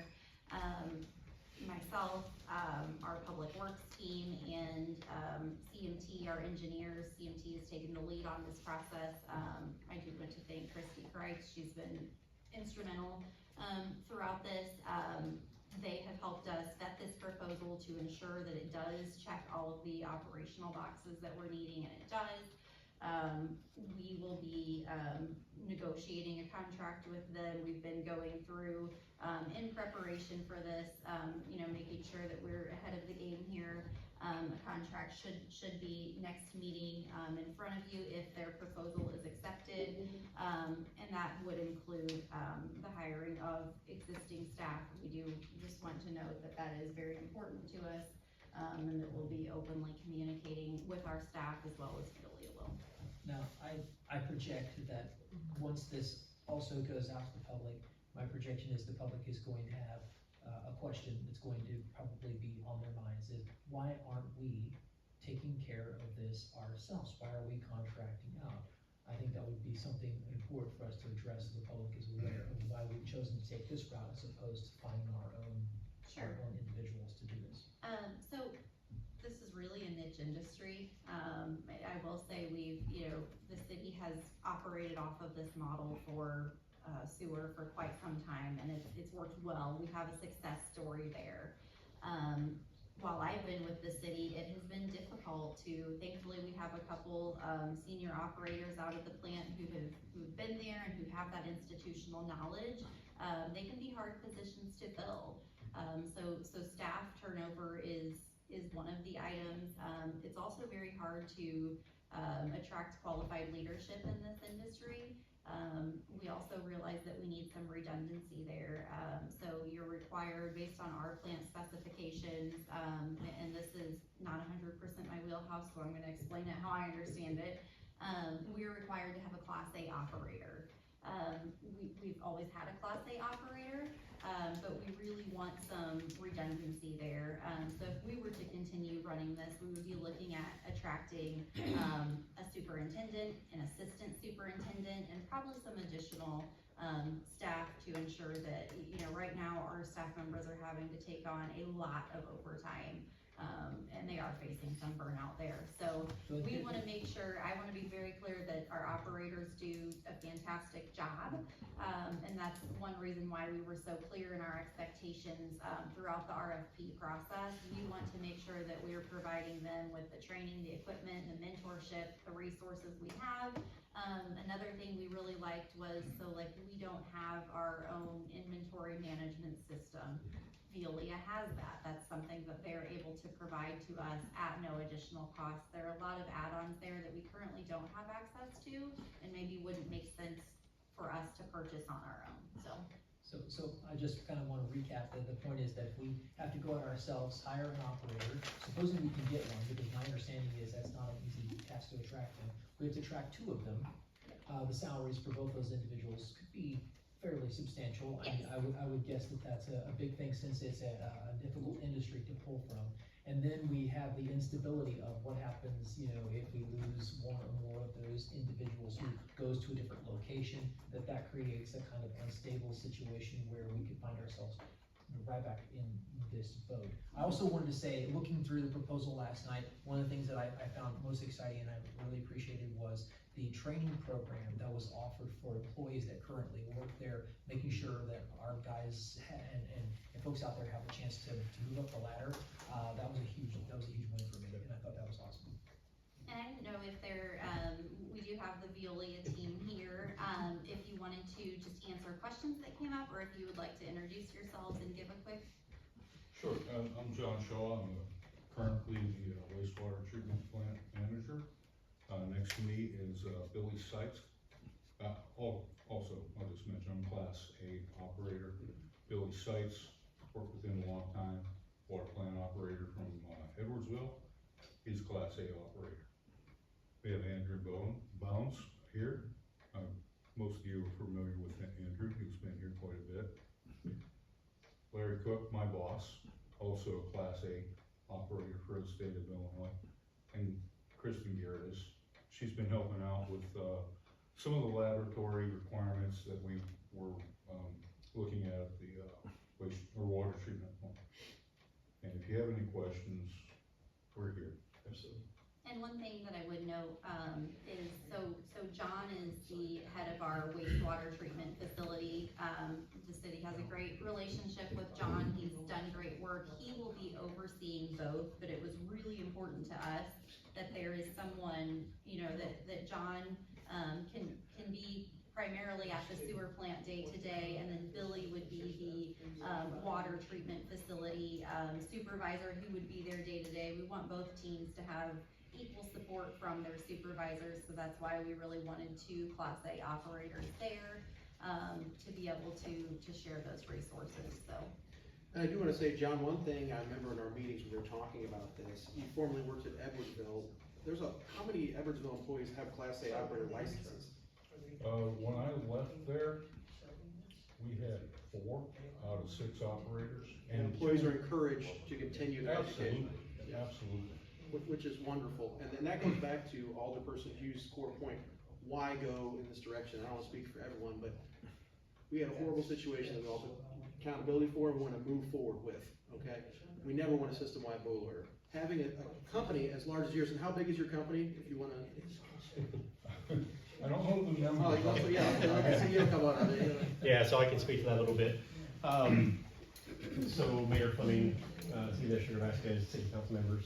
I'm Larry Cook, I'm the Regional Vice President for the Midwest Region, overseeing the states of Illinois, Nebraska, Kansas, Oklahoma, and Missouri. I've been in the water and wastewater industry for about 24 years, so I don't tell my age, started back in 2002. I started on the municipal side, as a water plant supervisor, as actually as a water plant operator. Started from day one, walked into a water plant, having no idea what I just walked into. 24 years later, you know, I've had the opportunity to both be a superintendent of both water and waste, public works director for the city of Rock Island, Illinois for 8 years. So I've been on your side of the table. And one of the things I realized on the municipal side is what we didn't have from a level of expertise and a level of resource and support that when I joined Bill in 2018, it's like, where has this been my entire career? So that being said, Veolia globally, about 240,000 employees worldwide. We got 10,000 here in the US. We have 5 projects here in Illinois: Mount Vernon, Sangamon Valley, Litchfield, Lincoln, and Wood River.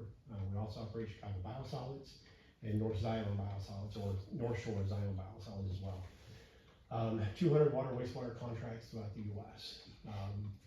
We've been at this for quite a long time. 175 years is what we just celebrated as a company. One of the things we have is if we run into an issue here that we've not seen, there's somebody we can call upon within the company who has likely seen it and can provide that support. So you support it not only locally, it's regional and it's national. If there's something you need, a phone call is all we have to do, and we'll pull in that support. We can pull from our other projects here in Illinois. We can pull from other expertise in Oklahoma. We've had Oklahoma come up to Streeter, Illinois to help our projects out. We've got a couple of what they call Oklahoma boys who are MacGyvers with mechanics. They can make anything work with very, very little. The project manager in Streeter, he spent 3 days with the guys. He's like, those boys are different. But he meant that in a good way, you know, because they got things done in 3 days that he wasn't able to get done with his staff in several weeks. So there is just a phone call to bring in the support that you need. Boil orders, they are a massive concern. When I was with Rock Island, we averaged about 125 a year because the city did not take care of the infrastructure. Unfortunately, we were very, very good at it because we did it all the time. It's not what the public wants to see though. It's not what they want to deal with. So having the trust that you have with John Shaw, Kristen, and team is huge. Knowing that you're getting Billy Seitz, an industry expert with over 40 years of experience in the water industry, is going to pay the city and the citizens dividends. As John mentioned, both he and Billy are both Class A operators. I still hold my Class A and my Level 1 both in Illinois. Chose not to let those go. So if there is a backup necessary, we have team members that can come in and support regardless. Perfect, and for me, it all comes down to redundancy. You know, if something happens, God forbid, you have a lot of people on staff that could come in and help with that kind of situation. Agreed. Perfect. So I just wanna make this clear for the public. This is, the city of Litchfield retains ownership of the power plant and rights to the water rates. This covers the, manpower for our water plant, Yes, correct? this is solely contracting out the operations and maintenance. We will maintain full ownership and control. Awesome. That is correct. And we are excited to bring on the water plant employees to Veolia. I met Chris just a few minutes ago when he was dropping Sarah off. And that was the first thing he asked, was like, we're gonna be okay. They're gonna be okay. You know, they are local, they have family members, and we wanna make sure that we are true partners to the city of Litchfield. So we wanna make sure that we take care of the staff that's there, provide them the resources and the training mechanisms to make them better operators than what they are today. And I do wanna say, kudos to 2 of our operators, and I believe there was a 3rd who, if his schedule allowed, they're actively working on Class A licenses, which is very exciting, for both the city and Veolia. And them. Yes, and Yes. them. Yes. I've talked to at least 1 or so out there, and some of those are really young guys who genuinely hard workers, willing to go in and just, you know, busted as many hours as needed to get things done in the past, and they really want to go up, and they were looking for that opportunity. And so when I read that in the packet, I immediately thought about them and I thought, how great for them. Good. I have something to say as well. You may remember when this issue happened, a lot of things were happening quickly. There's something that you guys don't even know about. John Shaw became our signer for free for about 2 weeks. He had talked to his bosses, I believe, and they said, yeah, we're a partner with you, the city. He has a Class A license. We will cover you until you can figure this out. So we actually filed paperwork with the EPA. John took it. We didn't owe anybody any money. So like, that's the partnership that Veolia had with us during that time. So that was appreciated, and I I think that shows, this type of what the type of company this is, so I just want to say that. Thank you, sir. Yes, thank you. Appreciate That was it. hugely appreciated. And for those who may be interested, we do have a little pitch here. We have academy.veolia.us for our training platforms. It is absolutely free to anybody to take water, wastewater courses, maintenance classes, even if you just want to understand what goes on behind the scenes before you turn the tap on at your house. And that's open to anybody. Is that online or It is online. Yes, ma'am. what's that address? Sure, it's academy.veolia.us. Robin's gonna get her class A. Well, thank you for coming down. Absolutely, my pleasure. This is exciting. Thank you. Any further questions from the floor on this? I think we're ready for roll call, please. Garcia. Aye. Sisson. Aye. Zumwalt. Abstain. Huffman. Aye. Kellenberger. Aye.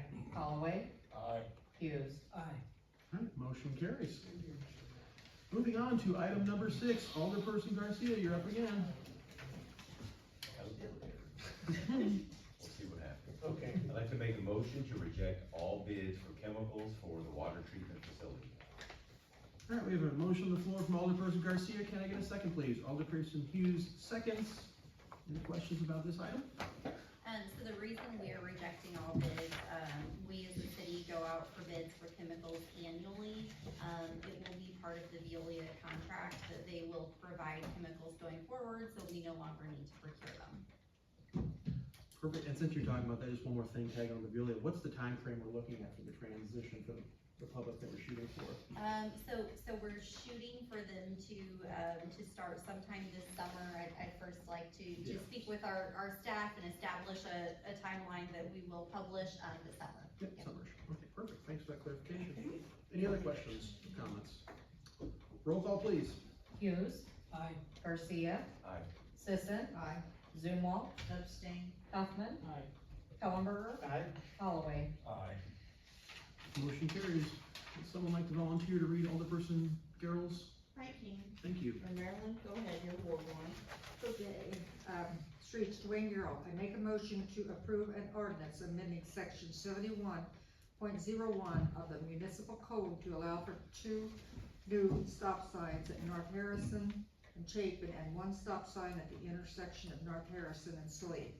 All right, we have a motion on the floor from Alderperson Sisson and a second from Alderperson Zumwalt, and the floor is open, and I believe some of the alderpersons worked on this, so I don't know if you want to explain kind of what happened. I was contacted by somebody who lives in that area, and, the traffic is really bad up there. People it's a speedway going all the way to the lake. And, I saw some footage and looked, and I contacted our new chief and asked him about it, and he did some investigation as well and determined that these are needed. This is gonna make a break where they have to stop before, it's not gonna be the Daytona 500. That's a good point. One thing I will say just in particular about that Saline, we have a sidewalk project going in there, and a lot of kids utilize that space. And I always want to err on the side of safety when it comes to our kids. And Mr. Carpenter, Chief Carpenter, did you have any updates? Just so that, I tried to track how many accidents we've had those intersections, and we've had some, but not overwhelmingly. But to me, it was more about the pedestrian traffic. There's no sidewalks out there. And, there's no doubt that when the car's going north, they just punch it and go, so. I think the lack of accidents is just luck more than anything, because it's bad. Well, it's definitely a straightaway. It is. And this, for the public, this is why you reach out to your alderpersons. We're all in this together, and this is why we got this to the table. So I appreciate the public doing that. And is there any further comments on this? Roll call, please. Holloway. Aye. Hughes. Aye. Garcia. Aye. Sisson. Aye. Zumwalt. Aye. Huffman. Aye. Kellenberger. Aye. Motion carries. Alderperson Sisson, you want to do one more for us, please? Sure. I make a motion to approve a resolution authorizing a change of order for the Jackson Street reconstruction to Reuters Asphalt for an amount not to exceed $6,380. We have a motion on the floor from Alderperson Sisson. Can I get a second, please? Alderperson Garcia seconds. Any discussion on this item? Roll call, please. Kellenberger. Aye. Holloway. Aye. Hughes. Aye. Garcia. Aye. Sisson. Aye. Zumwalt. Aye. Hoffman. Motion carries. Alderperson Kellenberger, please. Make a motion to approve an ordinance approving an intergovernmental agreement with Litchfield Community School District number 12 regarding TIF number 4 surplus. All right, we have a motion on the floor from Alderperson Kellenberger. Can I get a second, please? Alderperson Zumwalt seconds. Any discussion on this? Yes, I do have some questions. So, comments have been made from the public. There's been some question about this particular issue as we have the TIF agreement as the new subdivision agreement. One of the things that has came up and people have said to me was that, this is the reason why, local taxes had to be raised because of this building that's going on out there, and it's this is being construed that way. I understand possibly from people who shouldn't be saying those kind of things. Nonetheless, I want us to kind of address that. Can you Sure. speak to that? So this project, Wildflower Subdivision, is the governmental funding that is being put toward it. I do want to note that it is a private development by a private developer with his own investments. The city is assisting with infrastructure costs through tax incremental funding. So a TIF district does not raise taxes for anyone. I want to be very clear on that. What a TIF district does is it essentially, for the life of the TIF for 23 years, or if you end it sooner, it freezes the amount that each taxing body is receiving. And then, so say the school district was getting, I'm gonna use low figures that wouldn't be accurate, say they were getting $1,000 from that district, they would continue to get that for the life of the TIF. The increment, so any increase by natural tax increase, not because there is an additional tax, if you're in a TIF, because there is not. If the property value would go up, it's that increment that funds this project.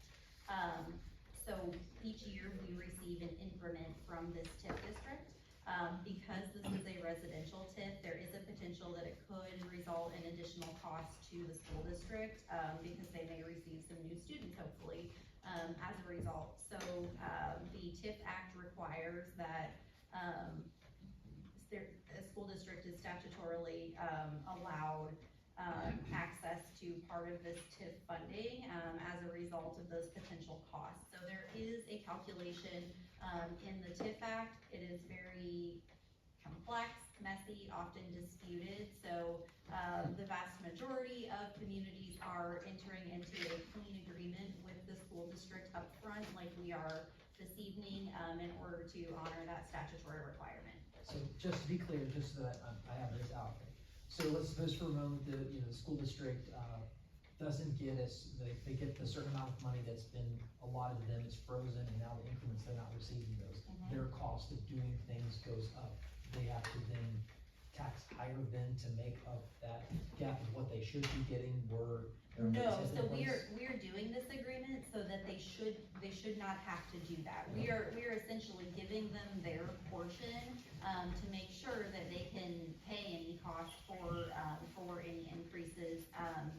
This in no way raises city taxes for citizens, nor should it raise school district property taxes for citizens. I want to be very clear. And as an employee of the school district, I don't understand this, but I wanted to make sure those questions were. Great questions. Any further questions? Hearing none, roll call, please. Hoffman. Aye. Kellenberger. Aye. Holloway. Hughes. Abstain. Garcia. Aye. Sisson. Aye. Zumwalt. Aye. Motion carries. Alderperson Kellenberger, you're up again. Make a motion to approve a resolution approving and authorizing the mayor to execute a roof agreement with Laura Everett for 106 North State Street and action related thereto. All right, we have a motion on the floor from Alderperson Kellenberger. Can I get a second, please? Alderperson Hughes seconds. Any discussion about this? This is for the dog and cat grooming place, is that right? Canine. Okay, we gotta take care of that, absolutely. 100%. And that's part of our roofing program. You go to our website and citizens can apply if they're in the right district for our roofing program. For commercial businesses. For commercial businesses. Any further discussion? Roll call, please. Zumwalt. Aye. Hoffman. Aye. Kellenberger. Aye. Holloway. Aye. Hughes. Aye. Garcia. Aye. Sisson. Aye. Motion carries. Alderperson Kellenberger, please. I make a motion to accept a quote from Dan High's Plumbing and Heating for emergency interior sewer repair at City Hall for the amount not to exceed $19,415. All right, we have a motion on the floor. Can I get a second, please? Second from Alderperson Sisson. Any discussion on this? Is this the lowest quote, or were there multiple quotes? Gary handled, getting quotes. I did tell him, a formal bidding process. It sounds like it's a very urgent issue. So I asked him to get a couple quotes, and select a contractor. Gary, were you able to get any additional quotes or? Not at this point, no. Okay. We got sewage running in the basement, so. And the something first like bill this, yeah. And the most If we do have something like this, we can go ahead and whether you have low bids or not, if it's an emergency. Absolutely. Yeah. Yes. With the big rains that added to it, it was not only sewer, but Yeah. the roof drains run through that same system. So what I asked Gary to do was to get at least a quote from a reputable contractor. If he was able to get multiple quotes in a short period of time, that's great. It sounds like only one, you were only able to get one. It is an emergency, so I would recommend. And in case of emergency. Also, it's not just the plumber, it's actually cutting concrete floor out as well. We had to have somebody with the right equipment to keep that to the lowest level mess possible. Are there any guidelines around when there's an emergency that you have to, you don't have to call 3 people, you just call one, or just call someone local, or what are the, I'm just trying to understand, so when I get asked this question from the public. Sure, that's understandable. So the, buyer purchase policy, anything over 25,000 automatically goes out for the full municipal letting, which is the packet sealed bids. Anything less than that, we do, within this threshold, does require 3 written quotes. When it's an emergency repair, the way we handle it is if we are able to receive those 3 written quotes prior to the council meeting where you would take action, we will absolutely do that. If we are not able to, then we would bring the lowest to you that we've received at that point. Didn't it used to be that we had, or have 3 signatures from the group of aldermen and then go ahead and bring it to the? I believe that, so we changed the purchase policy my first year here. Yes. There was something that required We signatures. used to have that. Because I remember I was chasing people down and that's why we got DocuSign. It just. Yeah. I mean, I understand it's local, I support local, it's just concerning, because what determines an emergency, to me, you're. Finding the right people to do the correct job with the right timing is key, most everything. But I agree, even if it is an emergency, when we have the opportunity to get multiple quotes, we need to be doing that. And if you want me to go out for more quotes, then that's what I'll do. In this case, seeing the sewer, it's a pretty bad issue. I would recommend moving forward. This is down the fallout shelter area. Yeah, and I will say I have seen Gary actively working on this, trying to get quotes. It wasn't for lack of effort in this case, it really does require like some special. No, I think that this is good discussion. Thank you for bringing that up and something worth researching. But I do agree overall that this is a unique, this would be one of those emergency situations with raw sewage in the basement, but a very valid point, because when do you draw the line? Okay.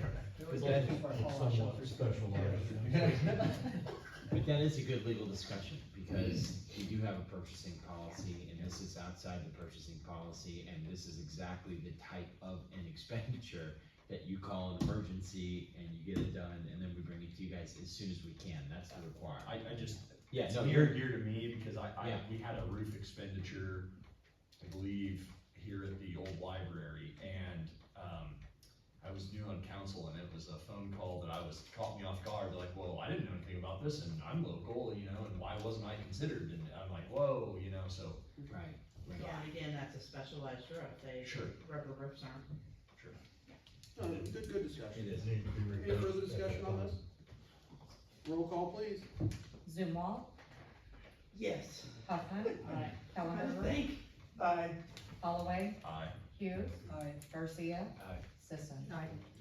Motion carries. Alderperson Zumwalt, please. Make a motion to approve an ordinance amending the zoning classification from S1 Single Family Residential to C1 Neighborhood Business for 205 West Tyler Street, PIN 15-04-177-011.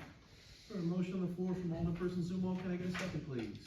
Second from Alderperson Huffman. Brand, you wanna preface this? Yes, I do want to note that the, Planning and Zoning Board recommended denial. We always list on the council agenda, an item for approval, so if you want to abide by the Planning and Zoning Board's recommendation, your vote on this would be no. What was their rationale? I was, would you like, yeah, I was there. There was discussion about changing it. It is right in the middle of a block of Tyler, the first block off of State Street going west, and, he wanted to put a trailer rental business in, but you have to zone it commercial, and once you zone something commercial, it's commercial forever. And I think a lot of the worry was what could come after, and what it would do to the property values around there.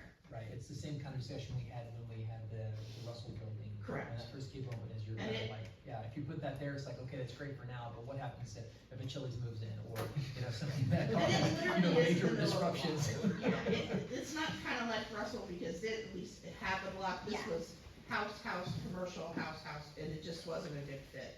I do think that the petitioner has found a different way Yes. to do the It's business a that great doesn't business involve it. plan, and it sounds like in speaking with Bob and Gary, they were able to work with them to find somewhere for him to store the trailers, so he'll still be able to do the business, just store them in a more appropriate area. And I wanna say, if anyone does want to bring in chilies, there is a place that we, Yes. if they said, that would be great, just wanna point that out. No, I thought Applebee's was coming. All of those. Thank you for explaining that with the planning commission, Sarah. And they did, it was unanimous to deny the petition, so, with the planning and zoning. Perfect. Any further discussion on this one? Roll call, please. Sisson. Zumwalt. No. Huffman. Nay. Kellenberger. Nay. Holloway. Nay. Hughes. Nay. Garcia. Nay. Motion does not carry. Alderperson Zumwalt, you're up again. I make a motion to approve an ordinance amending zoning classification from S2 Single Family Residential to C2 Community Business District for 817 and 825 Old Historic Route 66, PIN numbers 15-05-255-005, 15-05-255-007, and 15-05-255-008. Motion from Alderperson Zumwalt, can I get a second, please? Alderperson Huffman seconds. Brand? So this is a proposal on the old Belvedere, and the Planning and Zoning Board did find this rezoning as appropriate, so they did recommend approval. Any further conversation or updates on that? What are they going to do with this? Gary, would you like to give an overview of the applicant's plan?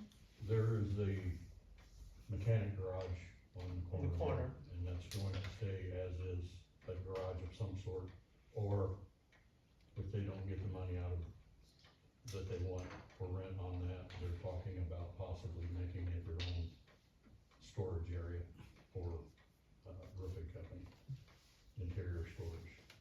The other, they're looking at short-term rental, more or less is what they're gonna do. For all the motels, they're gonna go in and rehab them and make them a decent size. Instead of one-room apartments, they're gonna double their size. They're gonna completely this is their plan, to remodel the whole thing. And the Belvedere, The Belvedere, the line of Building. hotels. what about the building? The buildings, yes. No, that building, they want to find somebody that will lease it as a restaurant business, if possible. They're not restaurant people, he admitted that, but that's what they would like, that service of that. And I believe the applicant was Blake Middleton, the owner of Elite Roofing, and he spoke to his, experience in flipping properties, so. Perfect, thanks for the update, Gary. Any further discussion on this one? Roll call, please. Hughes. Aye.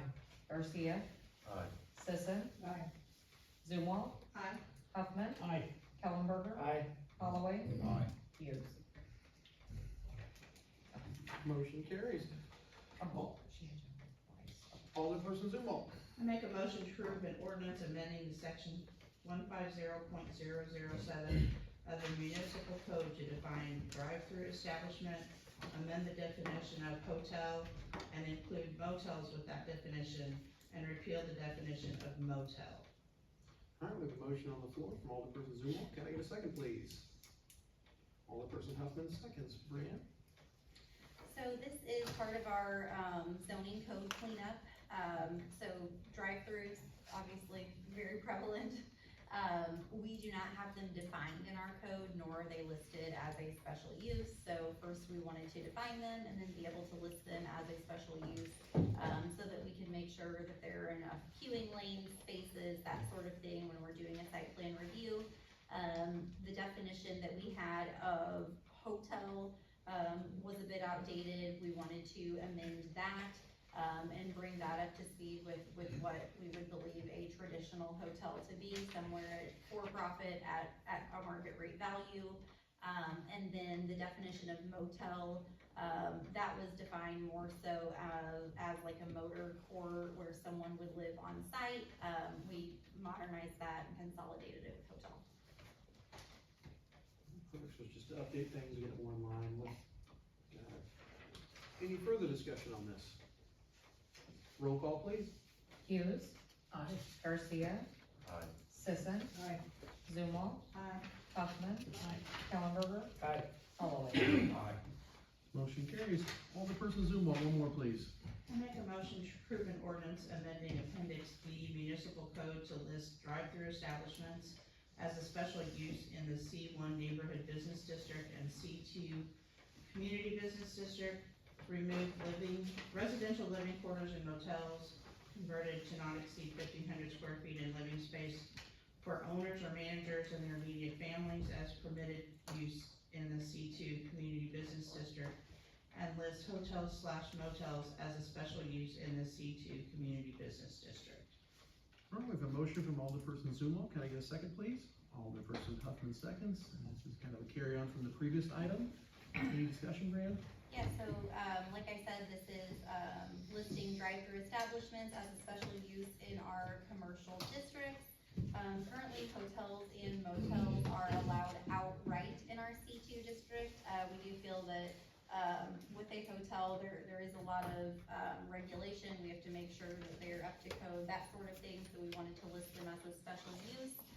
Any existing hotels will receive a special use permit, and then if they would change ownership at that point in time, they would apply to ensure that they are meeting all requirements. And then for motels, there was some outdated language that would allow a motel owner to live in a 1,500 square foot space in the motel. I don't believe that's occurring anywhere in Litchfield, and used to occur, not something that occurs anymore, so that's some cleanup there. All right, thank you for clarifying. Any further questions or discussion? Roll call, please. Holloway. Aye. Hughes. Aye. Garcia. Aye. Sisson. Aye. Zumwalt. Aye. Huffman. Aye. Kellenberger. Aye. Motion carries. Alderperson Huffman, please. I make a motion to approve the purchase of Wibbit inflatable pieces for Millnut Beach from Commercial Recreation Specialists in the amount of $51,300 and authorize the city clerk to issue payment upon council approval. A motion on the floor from Alderperson Huffman. Can I get a second, please? I saw Alderperson Kellenberger beat you there. He'll have the second. And then one thing, a note for the public, a vast majority of these funds are coming from private funds. Hilton, correct? Yes, I do wanna say, big thank you to Embrace the Lake.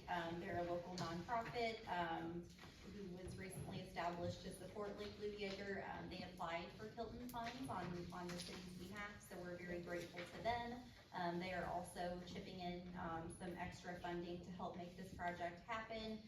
Also thank you to Heather Bell. She serves on the Embrace the Lake board and helps facilitate that relationship. So a lot of good work that went into this. What was the actual city portion? I put that in front of it. It was pretty minimal. I believe it was about 5,000. 6,300. 6,000. Yeah. So 6,051 is coming from public funds. The rest is from private funds, which is great to hear. I'd like to hear that. Any further discussion? Roll call, please. Kellenberger. Aye. Holloway. Aye. Hughes. Aye. Garcia. Aye. Sisson. Aye. Zumwalt. Aye. Huffman. Aye. Motion carries. Alderperson Huffman, you're up again. I'd like to make a motion to award a bid for Lake Blue Yager campground improvements to Stutz Excavating Incorporated for an amount not to exceed $849,717.90. All right, we have a motion on the floor. Can I get a second, please? Alderperson Zumwalt, second. And a good portion of this is coming from Oslod grants, correct? Brianna, a portion of this? 300,000 with the matching 300,000. Just for clarification, the public, what is the purpose of this particular excavation? Achieved an Oslod grant in, I believe it was awarded in 2023 for the project. Great, that's glad to hear. Any further discussion? Roll call, please. Huffman. Aye. Kellenberger. Aye. Holloway. Aye.